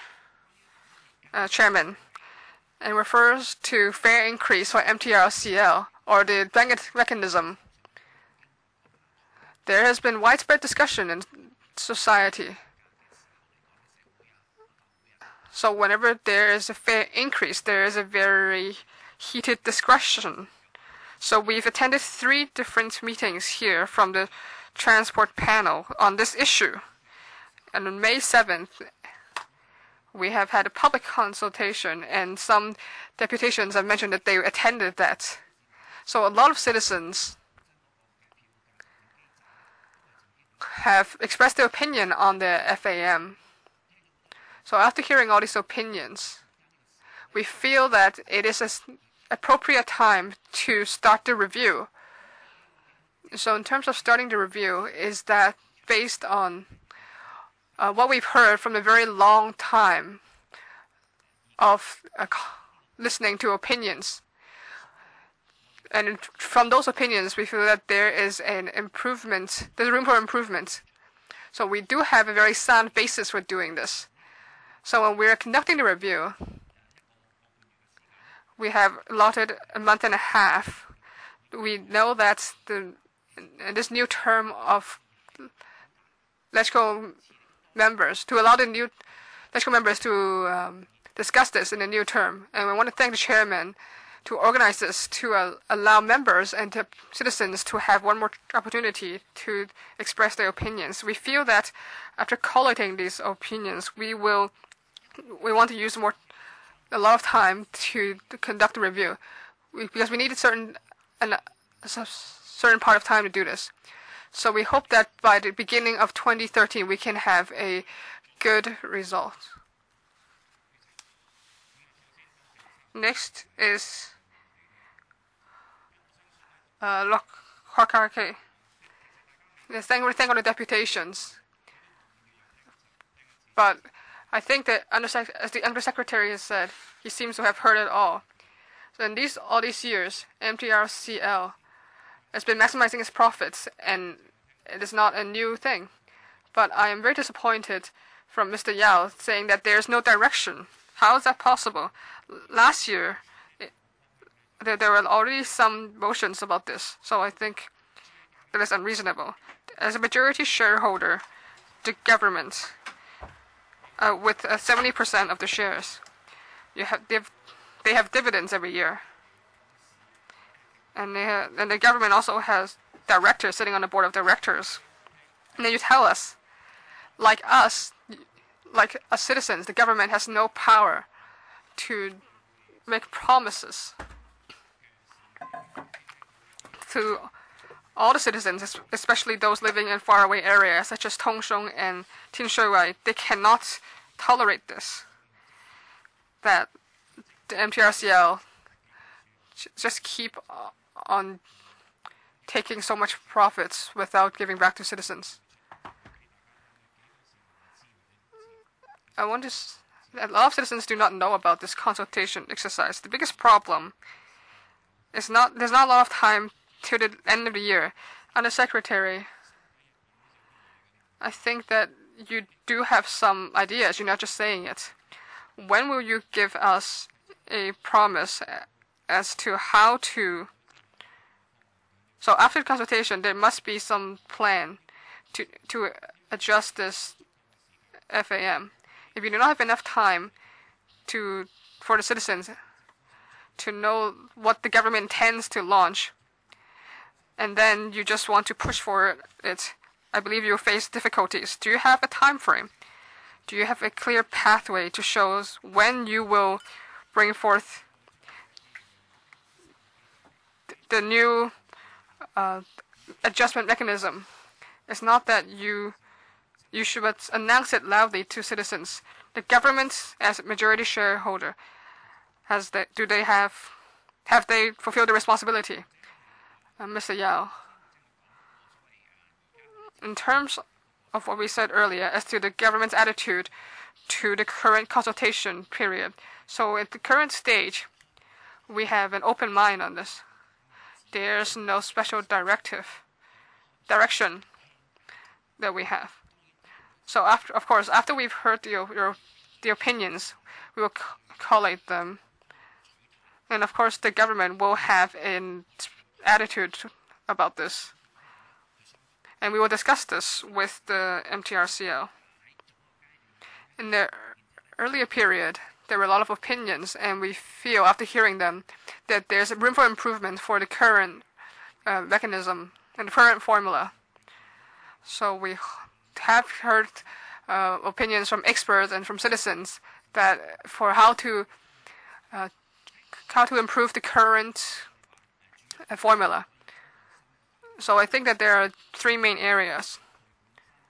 First is how it can reflect public affordability. Second, Chairman. So I want to ask the Undersecretary. I want him for a time frame. Yes, we know already what you've said. Is there a time frame?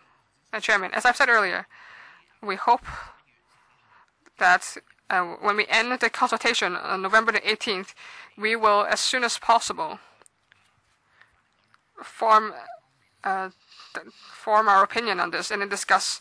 And then we hope to have results at the beginning of next year. I want to ask you about this result you say. So how long will you be discussing with MTRCL? So if you are colluding with MTRCL, I want to ask when you will bring this issue back to this panel, and how much room will you allow us to discuss this? Chairman, as you know, MTRCL is a publicly listed company, and a lot of issues will be rather sensitive, especially those affecting share prices. So we must select an appropriate time. So he's not answering my question, Chairman. Completely did not. Next is Mr. Leung Kwok Hong. MTRCL is a publicly listed company. So they're privatized, but the government is still a majority shareholder. People who buy the shares, they would know of these and know the consequences of the government being the majority shareholder. So you're saying to me, because we can't do certain things because the share price will lower, or the minority shareholders will be upset. So are you saying that because the MTRCL is privatized, therefore the government is completely powerless? Is that what you want to say? So you're saying that because under the commercial settings, a majority shareholder cannot do anything? Or is it that you set guidelines to restrict yourself? So answer me, what is your policy? Undersecretary. Chairman. MTRCL is a listed company and the government is a majority shareholder, but they do have many minority shareholders. Under the operation agreement between the government and the MTRCL, if there are some issues such as FAM, it may be that you will need a general shareholders meeting with the minority shareholders to discuss this. I understand. That is, the government can represent Hong Kong people.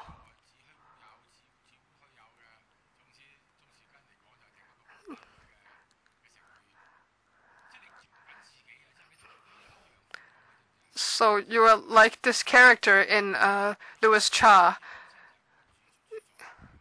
So you are the one who's directing this. Who are you discussing? Are you discussing this with the person who appointed you? The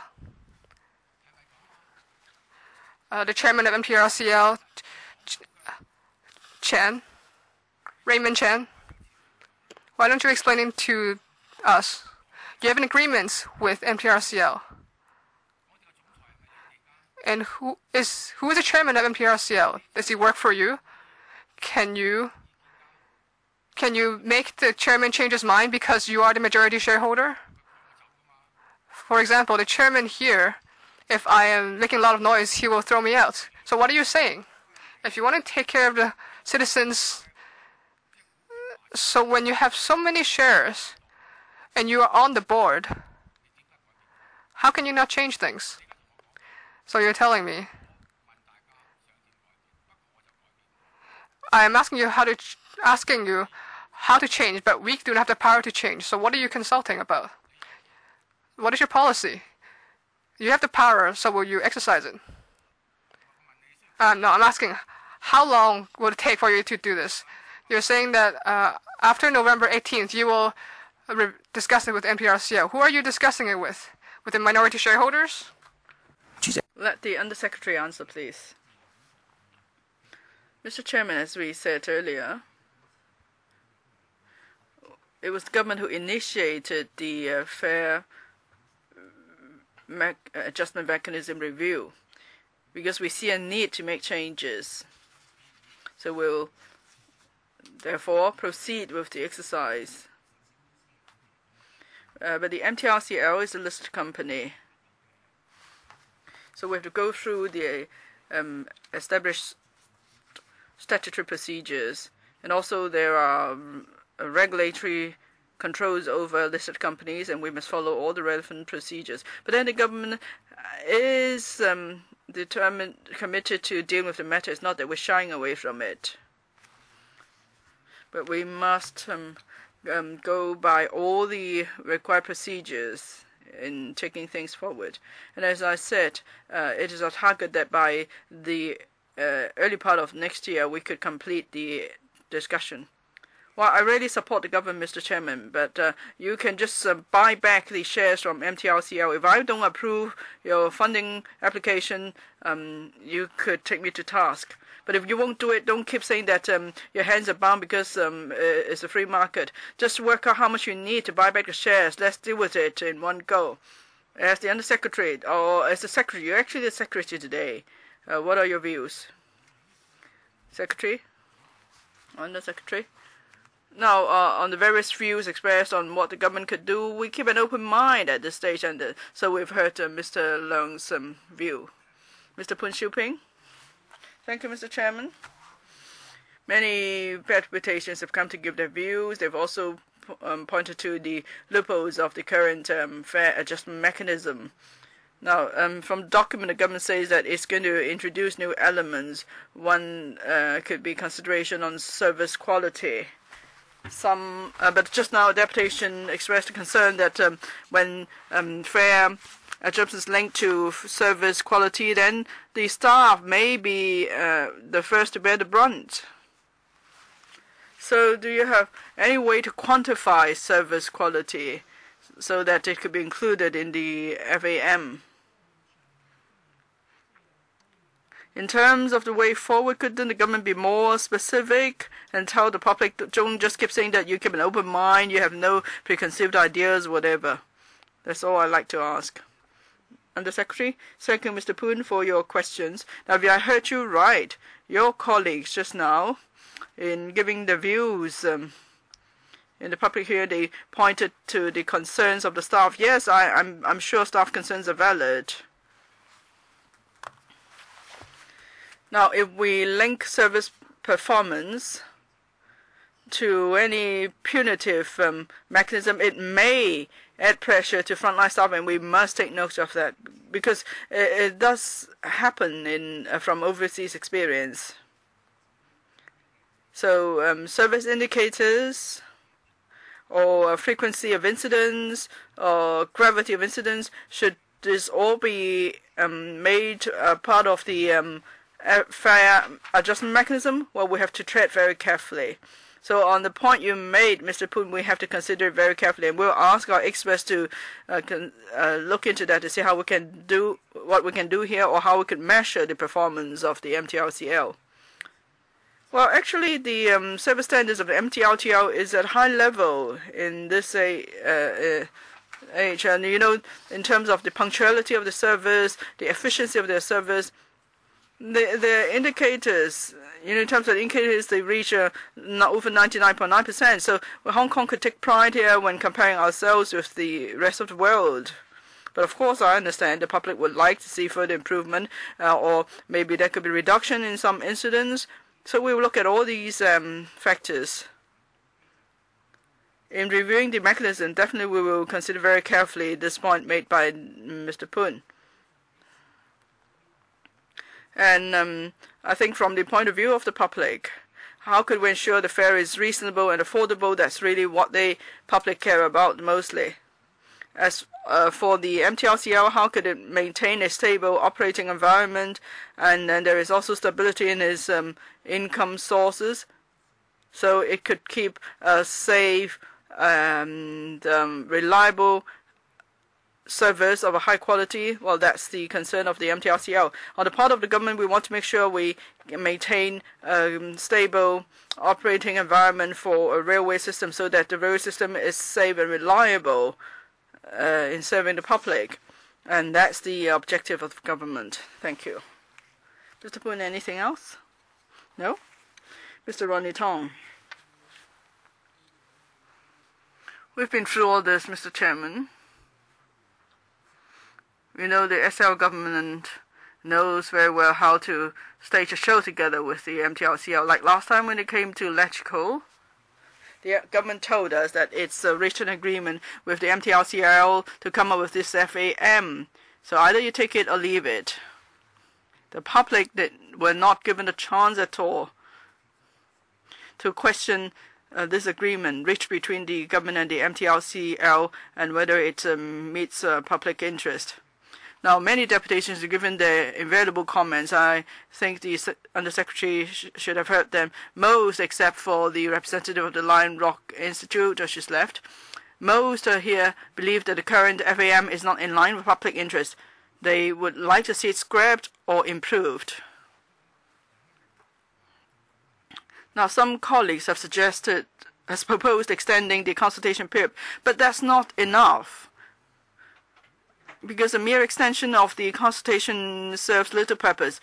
History may just repeat itself. That is, the government has heard of the views. It says that it's still going to carry on its own merry way, and reach another agreement with the MTRCL, and that's it. the outcome is imposed on us. If that's the case, it serves little purpose. It doesn't really meet the public concerns. Now, first, I would like this Undersecretary to agree to undertake to extend the consultation period. And before the end of the consultation period, not after it, the administration should come again, and I hope, Chairman, you will make arrangement for another meeting to be held, and the MTRCL representative must attend the meeting as well. So you can't just work out some sort of arrangement behind the door among yourselves. If you have any sort of initial agreement on how you might adjust the FAM, you should come to LegCo and make that known.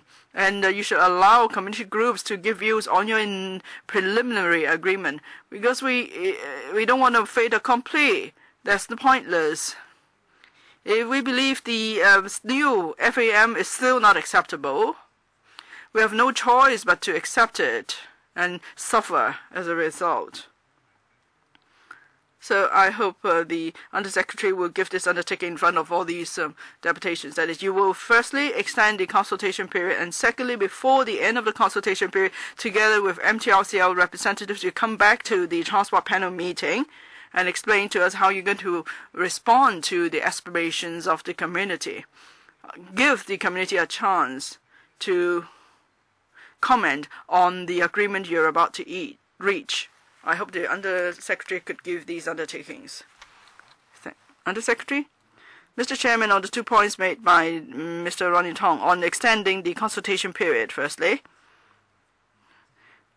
we've heard previous views, and we have now extended the consultation to mid-November. We believe is appropriate, because we're really concerned if we are to extend the consultation any further. We might not have enough time to work things out with the MTRCL afterwards, so we do have difficulties there. That's the first point. Second point, coming back to LegCo again the second time, yes, we could consider it to see when it might be the best time to come back and report to you again. Mr. Ronnie Tong? No, my question is not just to ask you to come back to LegCo. Chairman, I think you should ask the administration and the MTRCL to come back when they have come to some sort of initial consensus or views on how they might adjust the FAM. They should then come to this council for us to discuss their initial consensus. We don't want another fait accompli to be imposed on us. That is, they've reached an agreement. Even if we don't accept the new agreement, there's nothing we can do, because it's already done. It's a done deal. So I wonder if the administration will undertake to do that. Undersecretary, I've heard the members' suggestion. We'll see when might be the appropriate time for us to come back to the transport panel and give you a report. Mr. Chairman, please, can you take it up with the administration to see when they might come back to allow us a chance to give further comments? The Undersecretary has said that by the end of the year, there should be an outcome of the discussion, right? No, early next year. So early next year, I will arrange a meeting to invite you all back together. No, it's not. They shouldn't just come back after they've reached an agreement. Now you say that both sides must have some discussion and have a consensus before coming back. But then now you're saying that they must not have reached an agreement by then. Anyway, so when you have had some discussion, you should come back at a certain stage. Okay? Yes, Mr. Chairman, that's exactly what I said. We'll see when it will be the right time for us to come back to report to you and members. For others attending meeting, please try to remain quiet. Before I invite you to speak, please do not speak. Otherwise, there will be a lot of noise in this room and we won't be able to hear each other, okay? Mr. Wu Chi-wai. Thank you, Mr. Chairman. Can I ask the administration this? In the entire transport policy is a road-first policy. So that's actually the government favors the MTRCL. This is an obvious arrangement. Now this rail-first policy allows the MTRCL to enjoy many advantages when it comes to competition. There's no doubt about it. But then the government is the majority shareholder of the MTRCL. But when we pointed out, the government would say, well, we are in a passive role. It really depends on how the government view the MTRCL as a listed company. So my question is this.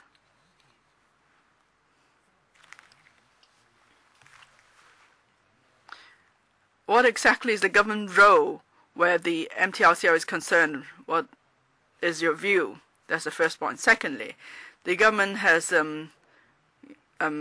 all these favorable policies benefiting the MTRCL. So what should be the responsibility to be shouldered by the MTRCL in the entire public transportation network? What is the government's view on that? Now, what about the fare structure of the MTRCL relative to the fare structure of other public transportation mode? Can you again explain to us what the government's view is on these matters? Under Secretary? Well, actually, Mr. Wu's question covers an extensive scope, but let me try to give a brief response. Now, the backbone of public transportation network is the rail line. That's a feature of our transportation network. In the past, when we went to districts to discuss the new railway projects, or when we embarked upon large-scale railway development initiatives, we find that the public welcome the extension of the rail line to where they live. So the railway as the backbone of the public transportation system, I think this policy is well received by the public. Of course, railway involves huge investment. Even the Island South Line, for instance, it will cost more than $10 billion in investment. So how do we secure enough resources and funds for the MTRCL to invest in the development of the railway system? That's an important point.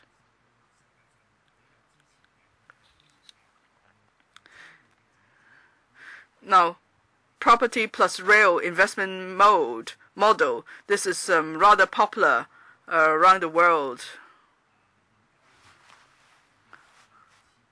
We're talking about a railway system that carries some 5 million passengers a day. And of course, it would give rise to various problems that are a matter of concern to the public. The fare structure, the reliability, the safety of the system, whether the services are punctual or not. Well, we have regulatory departments within the government to monitor very closely the service standard of the MTRCL. And there is complementary arrangement with other public transport modes, for example, bus services, taxi services, or minibus services. How could they complement the development of the railway system?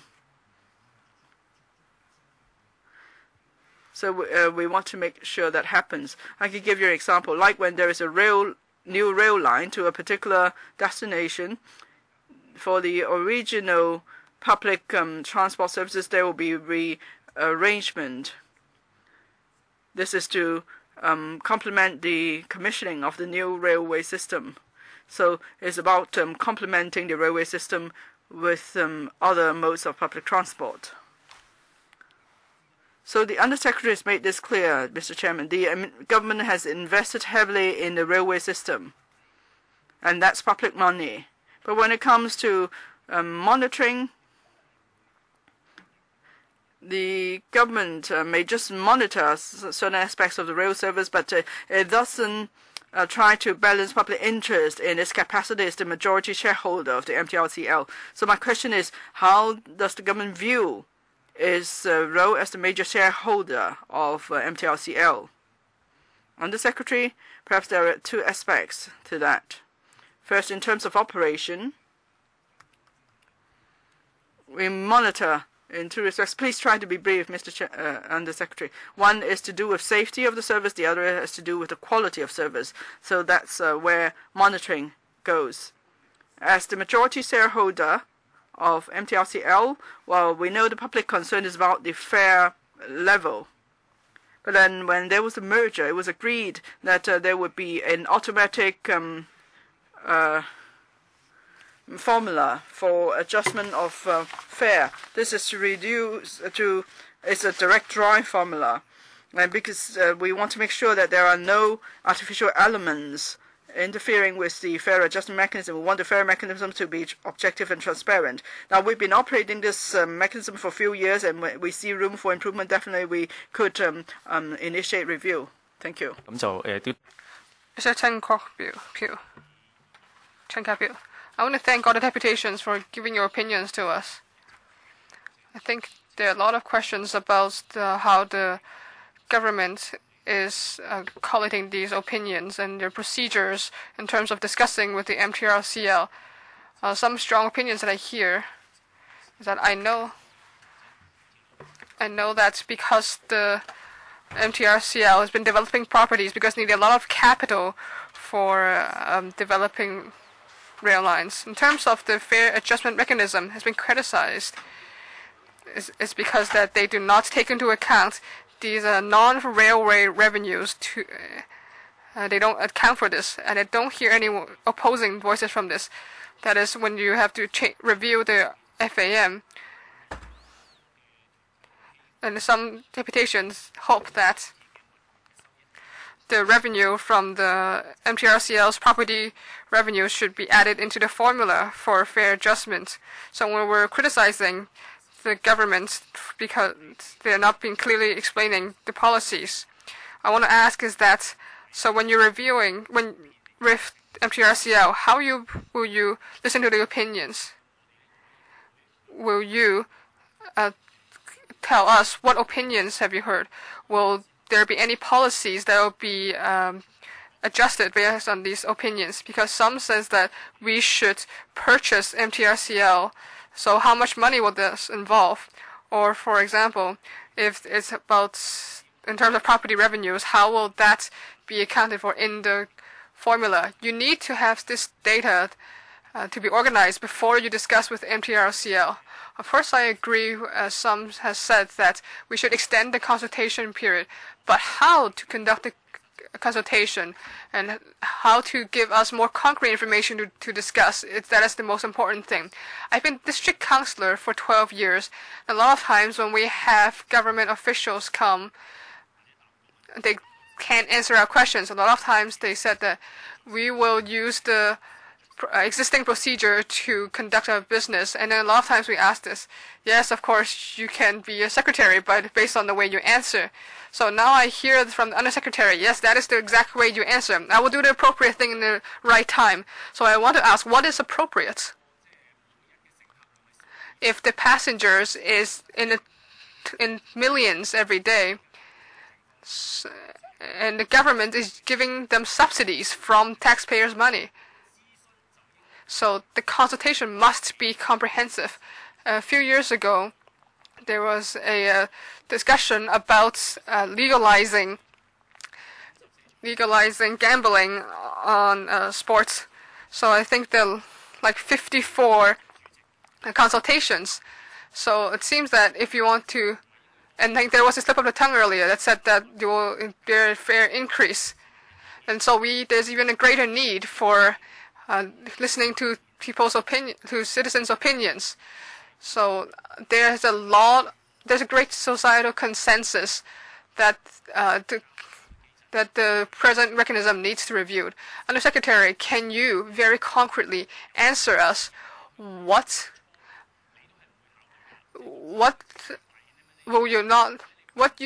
measures will you not consider, or what policies will you think that is possible? Or you heard a lot of opinions about this.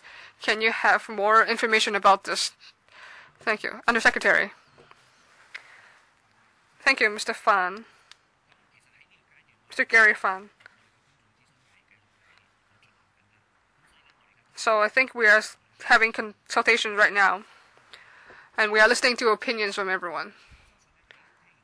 I believe that after hearing from these opinions and a consultation period ends, we will have a position on this, and we will discuss it with MTRCL based on this position.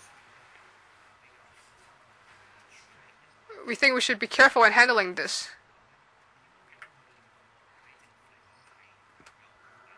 To ensure that there is great flexibility for the government in the discussions with MTRCL. Otherwise, it will harm the public interest. I want to emphasize here,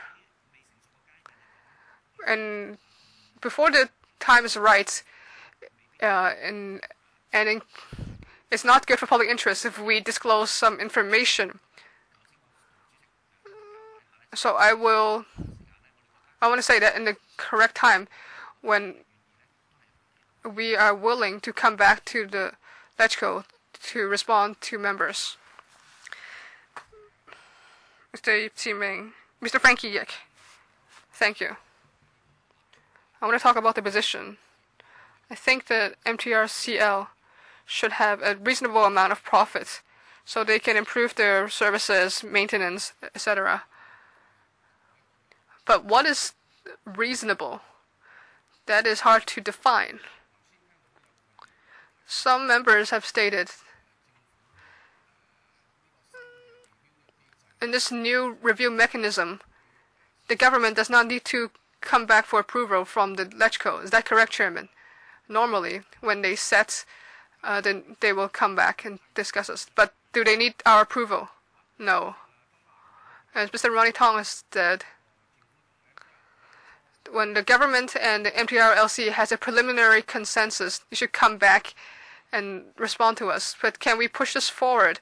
So there are already a lot of opinions that the government has heard, and they do have a guideline. They do have direction. So hopefully the government come back to us with a panel. Like, do we agree with the core principles of the government? Because we understand that when the government starts discussion with MTRLC, there are some details that are not disclosable. But if we do agree with the main direction, then it will be easier to prevent future conflicts. But I think that we do not need to extend the consultation, but because people have been giving opinions for the past few years.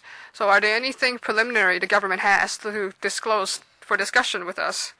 So the consultation documents, there are a lot of factors that need to be considered. And some deputations have said, or some members have also said, it's very hard to quantify some of these factors. So I want to ask, that is to today's suggestions, that you take 5% of the profits and use it to share with the passengers, as Gary Fana said. Because the government subsidize the MTRCL, but now so it's not that we all share the profits. So when the MTRCL is making money, should we get some of this money back? So I want to hear from the Undersecretary. Thank you. Thank you for your suggestion and questions. Firstly, the question is, how can we respond more to members? As I've said earlier, because the MTRCL is a publicly listed company,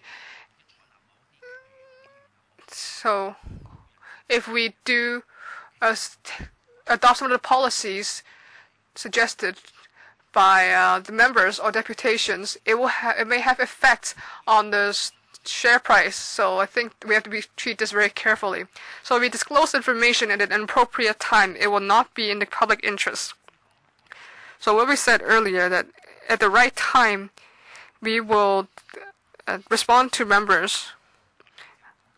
And as the Liberal Party of using 5% of the profits to share with the passengers, we will review the feasibility of this.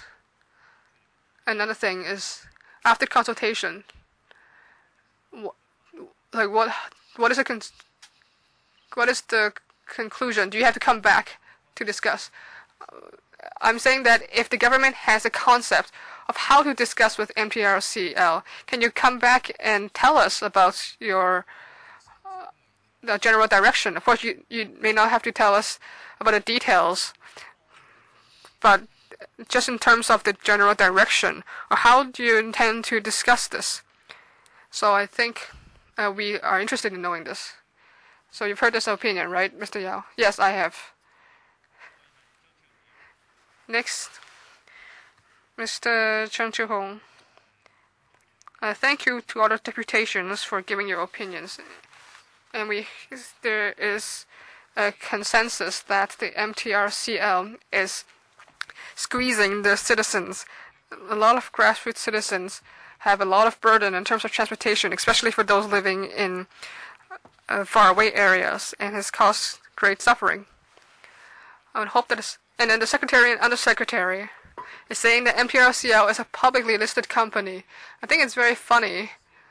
I don't know how many listed companies can use the government subsidies to get. They always come to the LegCo and they ask for money in the tens of billions. So how many money have the government put into this listed company? And do we get the profits as citizens? No, only the shareholders get money. The executives of the listed companies, they have hundreds of thousands of remunerations.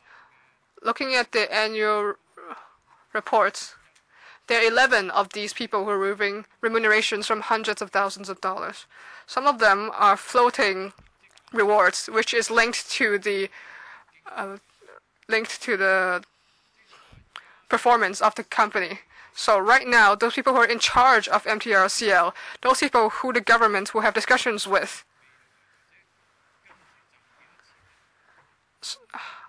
so they have a direct interest in the performance of the MTRCL. So when the government is discussing with them, they want to maximize the profits of the company because they get part of it. So they don't care about the citizens. So the government is saying that, oh, we have a public consultation and we have a flexible approach, but they don't come back to us about what they think about these opinions. So when they come back to us after the discussion with MTRCL, everything has been settled. I think Frankie has said very correctly. So you must have a direction. Although the government hears the opinions, they just listen superficially to the opinions and then they announce the results. Is this what should happen? Frankie has said that the Liberal Party has an opinion. After hearing the deputations, you must have a direction. You must have a position. You must tell us this. If you don't tell us this, and then you go discuss with MTRCL. So what are you discussing? How to share the profits? So there are hundreds of billions of money is going into this, but everything is kept secret. So why are you not keeping secret when you ask for public money? So, and then you don't talk about sensitive commercial information then. You're always talking about commercial interest. This is public interest. You're using public land, using public money to provide public transportation, and then you say you have to make it publicly listed. Can you face the citizens? As a government that manages public money, you're privatizing it and then giving it to this company. So now MTRCL doesn't even come up, and that is not how you should handle public interest. All these deputations come up and it to talk about their sufferings. This fare adjustment mechanism has caused the fare to increase for 3 years. I'm asking, before the consultation period has ended, will you come to us and face the public and discuss how you will review the fare adjustment mechanism? Yes, come back before the consultation period ends, Mr. Yao. So right now, the consultation period will end on November the 18th, And within this period, we will mainly listen to opinions from the public. Our position is to hear positions from citizens or from experts. So we think it will be more appropriate after we hear these opinions, to collate these opinions and to set our position. If before the consultation period ends, I think we will have the same position as today. I'm asking, will you come back? He has not. You have taken enough time. Mr. Chen Kam-lam. Thank you, Mr. Chairman. I ask again that the consultation be extended to the end of the year for two reasons. One, this is a very fundamental issue involving people's livelihood. You haven't been to a single district council. Doesn't make sense. And the public awareness, as some members pointed out, actually people are not even aware of this consultation because there is a very low-key publicity on this consultation. My second reason, now the Secretary said there's not enough time, but I'm sure there is enough time. Why? Because it's still the same person. The MTRCL and the government are one and the same. Yesterday, the Information Services Department published a press release to say that it's reappointing the chairman of the MTRCL. So the government is the MTRCL. Now you have directors. Some of you are serving as directors on the MTCR. The government could appoint more directors then. Whose interest do you represent? I really would like to know. And Raymond Chen has been a chairman 13 years in a row, and he's been reappointed again. This is a sensitive time. So what missions are he given? Is he given? Why do you want to retain Mr. Raymond Chen? Is it because he's been helping MTRC make a lot of money?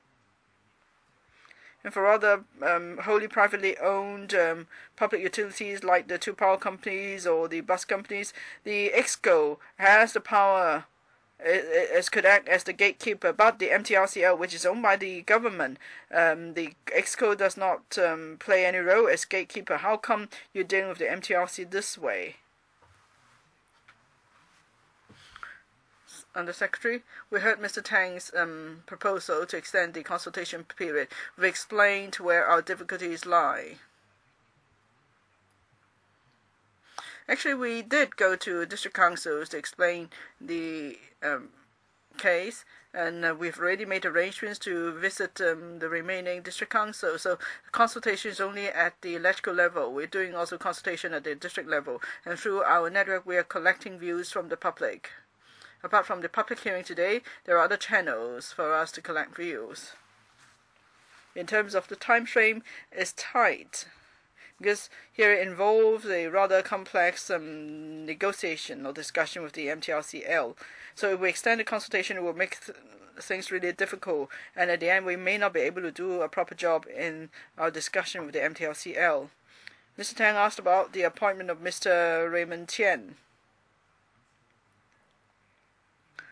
I think we take into account the experience and continuity in the Board of Directors, and that's why we have decided to retain Mr. Chen.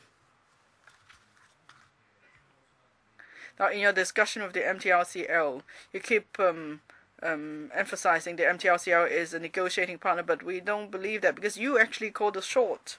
So, if your discussion with MTRCL becomes very difficult, would you, as the majority shareholder, appoint more directors to the board of directors so that there are the majority of the directors on the board are those who represent public views?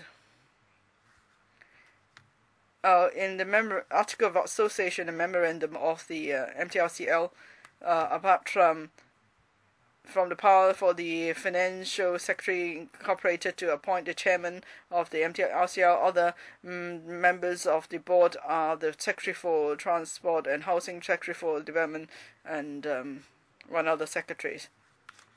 But I did check the memorandum article in association. Actually, there is a nomination committee of the board, and they could nominate some people for some reasons to the board. And for shareholders, only 10% of the shares, they could also nominate directors, but of course that's not going to happen because no one holds 10% of shares of the MTRCL. So whose interests does the board represent? We really do not know. Now you claim is a negotiation. Let's say in this negotiation you cannot really achieve or meet the demands of the public. We cannot rule out the possibility of amending the legislation. Why can the government only appoint 3 directors? Why not more? We don't get that.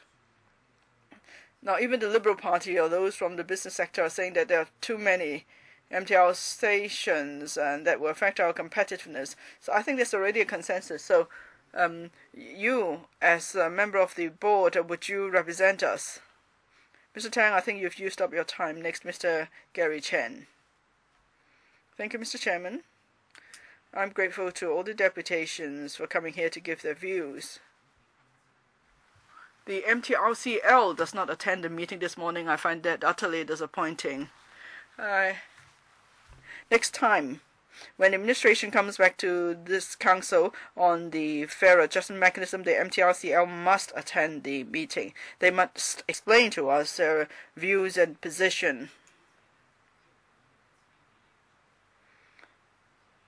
From what I recall, when this mechanism first started, I think there was 1 or 2 reduction of the fare, but after that, in accordance with the mechanism, fare has been going up. So it gives the impression to the public that this mechanism only allows fare increase but not fare reduction, and we are very disappointed.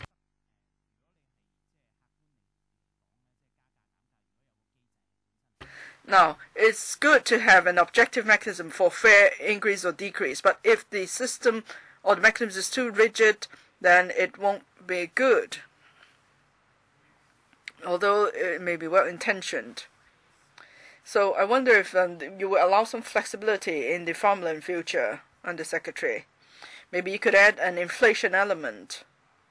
Let's say the formula gives you a percentage of 5 or 6, but now inflation is 3%. Then the level of increase must not exceed the current inflation level. Can you include this element? That's the first point. Secondly, now I'd like to allow you all time to answer my second question. This is an important one. You've been saying all along that the MTRCL could have developed such a comprehensive network because there is subsidy from property development for railway development. But how come revenue from property development could not subsidize the fare of the MTR? Can't it? Because the same logic applies. So how come it can't be done this way? Now, if property development income could subsidize a fare, the fare level, then we won't have any fare increase. Under Secretary, first question: does the formula allow flexibility? For instance, whether inflation could be introduced as a flexibility. Well, we're listening to views now.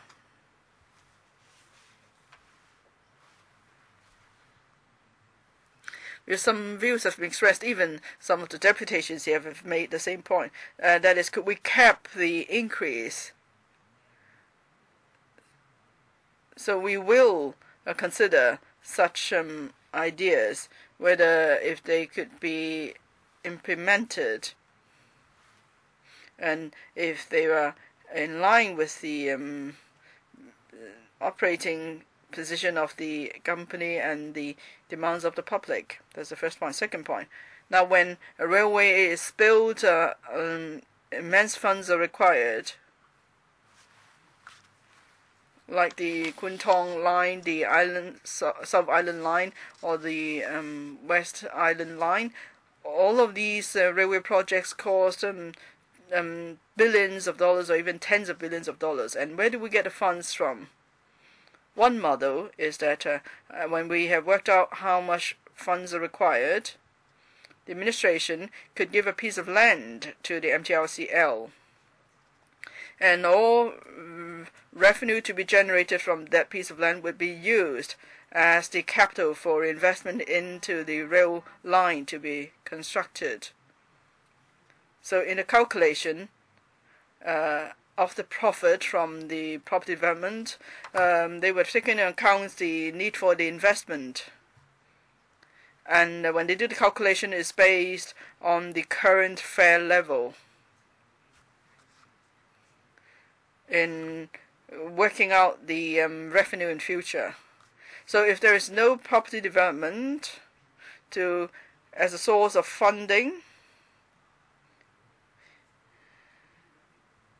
then fair would not be at the level it is now. If a fair is the only source of funds to fund railway development. Now, you see the profit level of the MTRCL now. Actually, it reflects the investment the corporation has plowed into development of railway projects years ago, and I hope you will appreciate that point. Mr. Michael Tian. Yes, Mr. Gary Fang. Just now, the Undersecretary didn't actually give us the whole truth in what he said. You have a chance. They actually apply for public funds from the Legislative, tens of billions of dollars to build the project. You have a chance to speak again later. Mr. Michael Tian. Well, I believe I am rather qualified to talk about the various developments in relation to fare structures of railway lines. Now, before the merger, the KCR and the MTR had autonomy in fare adjustment. What does that mean by fare autonomy? That means the two corporations could make their own decisions. For a while, they decided to increase fares, and there was a lot of noise. And eventually, things spun out of control, and so there was demand in the community for fares to be monitored. At the time, there was no formula to speak of because it was concerned that the corporation won't be subject to any control. And then eventually, the fare adjustment mechanism came about. At the time, many people supported the concept. I think it was the good policy introduced by Ms. Sarah Liu. But at the time, people did not consider the components of the formula because everyone wanted to see the merger. They thought, okay, we will live with this mechanism. I was the chairman of the KCR. I wasn't involved in this exercise because I was not allowed to get involved. But already then, I thought this formula was too simplistic. It was actually ridiculous. For the two factors now in the formula, they are duplicating. Both have to do with the cost of the MTRCL. One is a CPI, the other is wage. Of course, if wages go up, there will be inflation, or if there's inflation, wages go up. So they are the measurement of the same thing. At the time, I said, privately of course, I said if this is to be acceptable in the long run, they must take into consideration two factors. One, the interest of MTRCL, and that's already in the formula. Now this current mechanism is only about the interest of the MTRCL, the financial position, the cost of the MTRCL.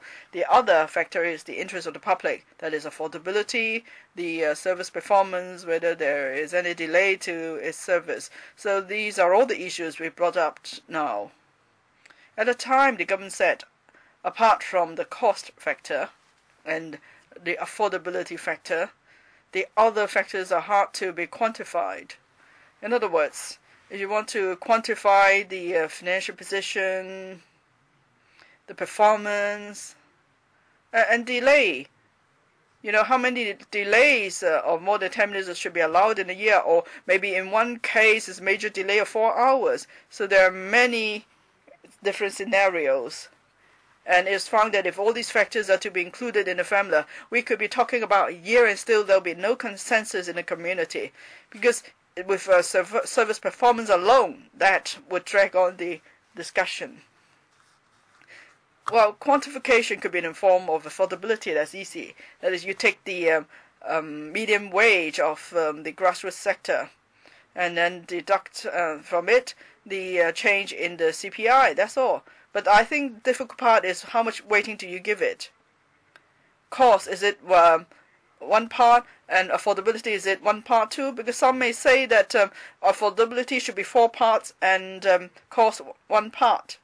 So even if you're able to measure these factors, how much weighting do you give it? Still, there could be further discussion on that. You say the MTRCL actually is here to serve the public, so it should be 1 part to 4 parts. But if it's a listed company, it's about making profit, then maybe it's the other way around. 4 parts cost 1 part affordability. So there's bound to be arguments. That's why even then I thought this is going to hit snack eventually. The best is for us to have measurements mechanism, something like a similar formula now for factors that could be quantified. We could put them in a formula. For other factors, you could consider all the factors, public aspirations, even the popularity of the government as important. Then maybe the minority shareholders might find it acceptable. And then if the concept is simple, it's easy for this council to follow.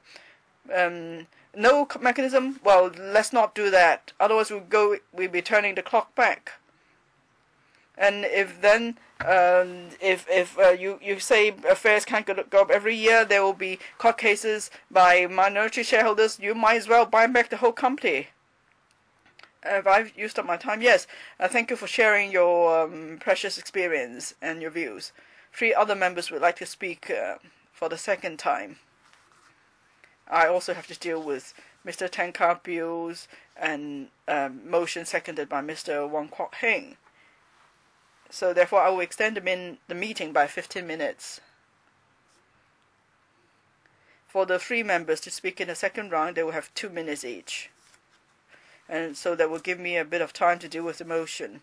Mr. Wong Kwok Heng, Mr.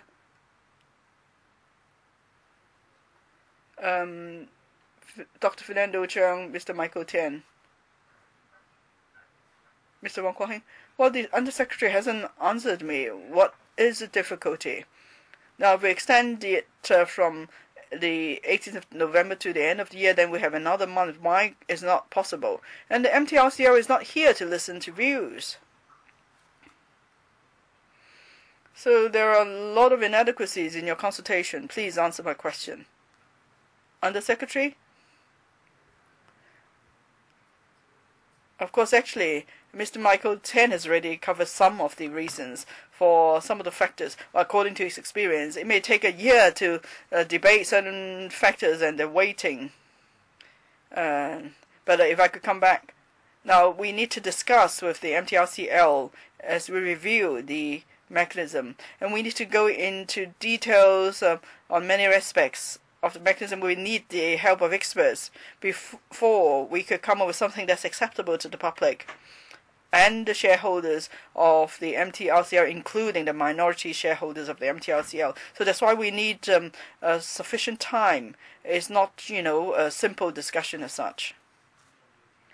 Can you invite MTRCL here? Yes, we've heard that view. We will relay the message to the MTRCL. But the MTRCL is not here to answer questions. Now, for all the views expressed today, most definitely, we will faithfully convey these to the MTRCL. And we will let the corporation know very well the views of deputations and members.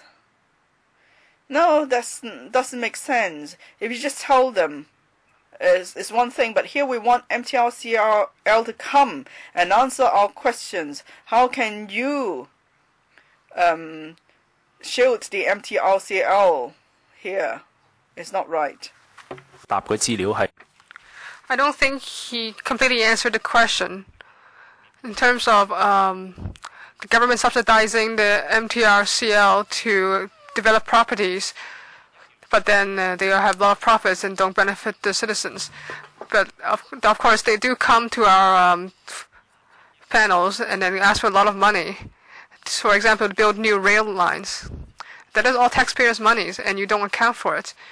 During the 2 rail mergers, one of the agreements was that in the next 50 years, with the low price of 7.7 billion, you can get 8 developing properties and other assets. So then the profit would be 2,000%.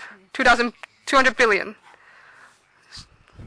So if we have to adjust the mechanism, we want to add the profits of property developing to add it into the formula. I think you should respond to us about that. How does the government view about this?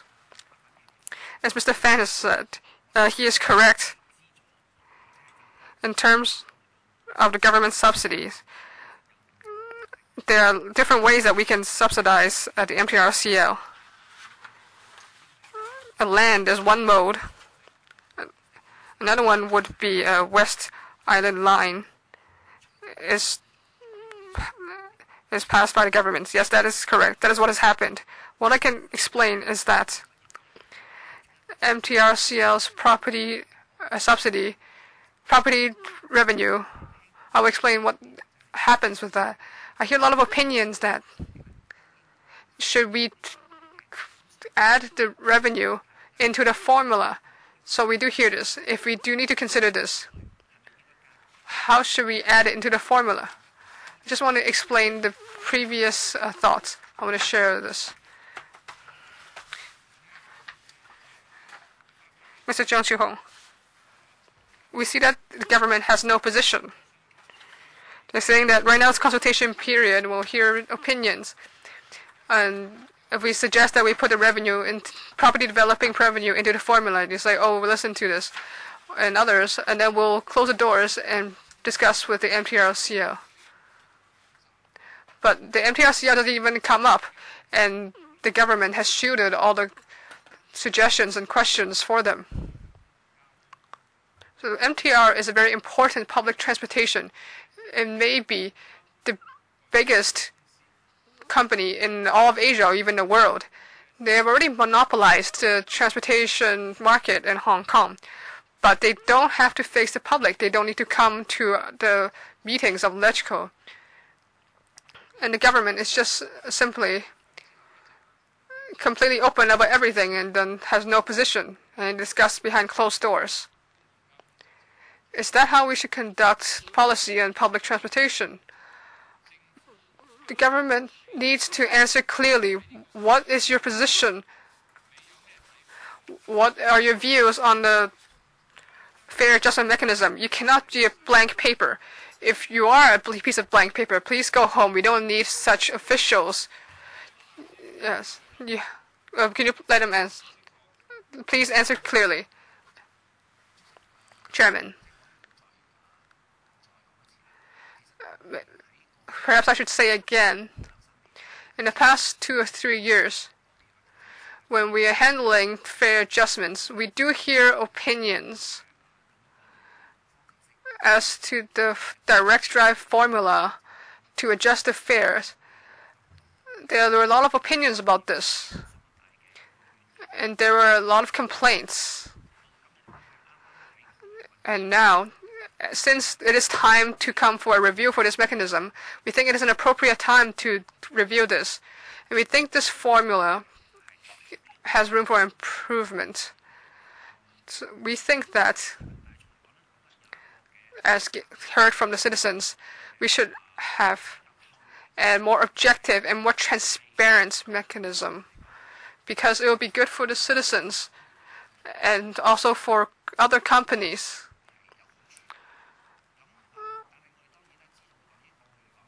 In the past,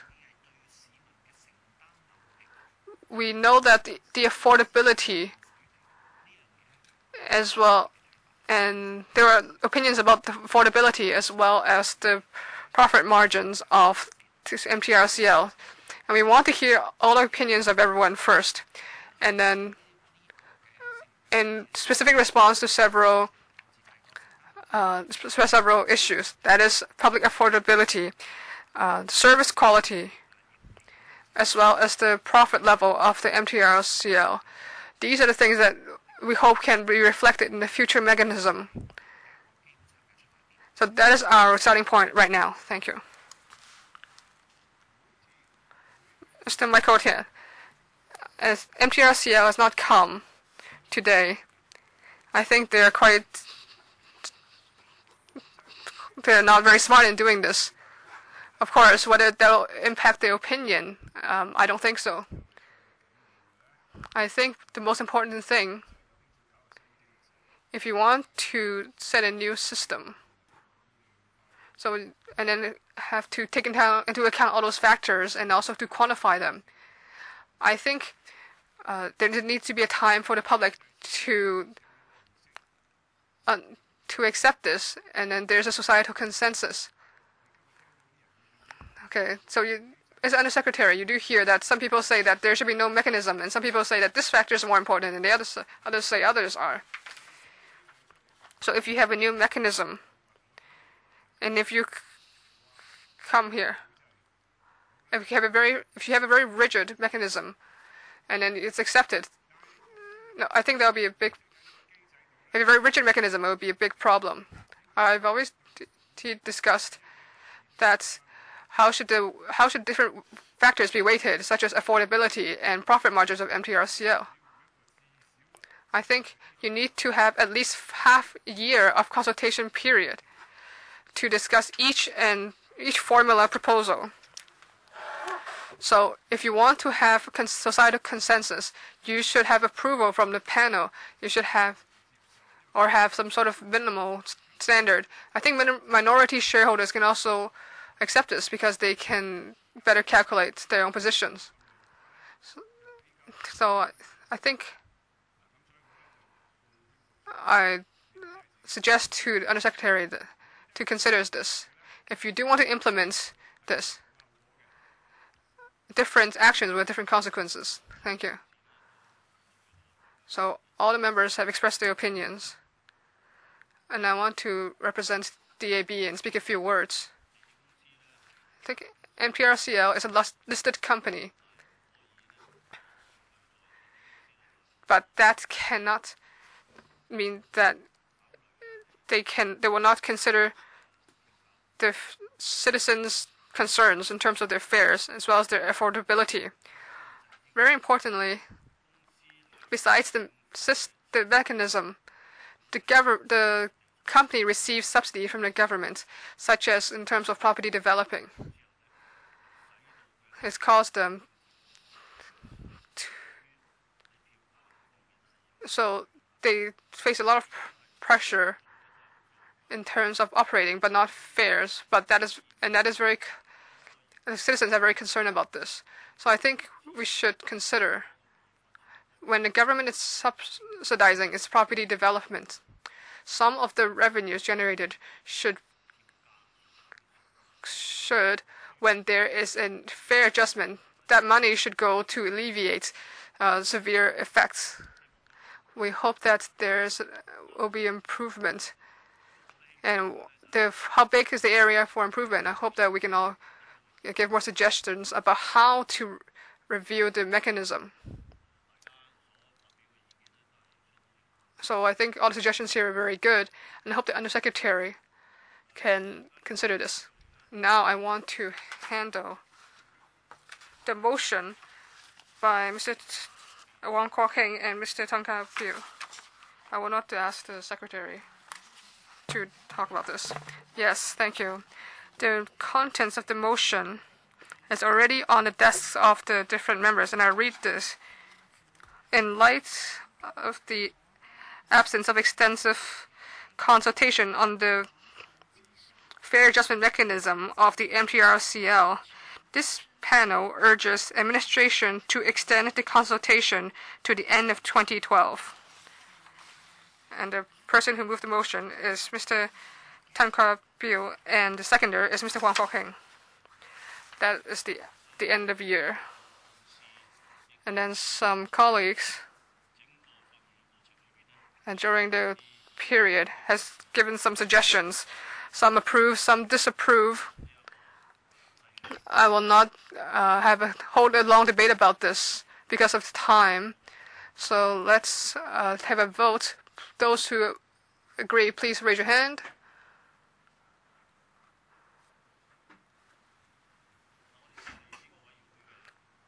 So only those who are in this panel can vote. Those who disapprove. I can't vote. Yes, we know.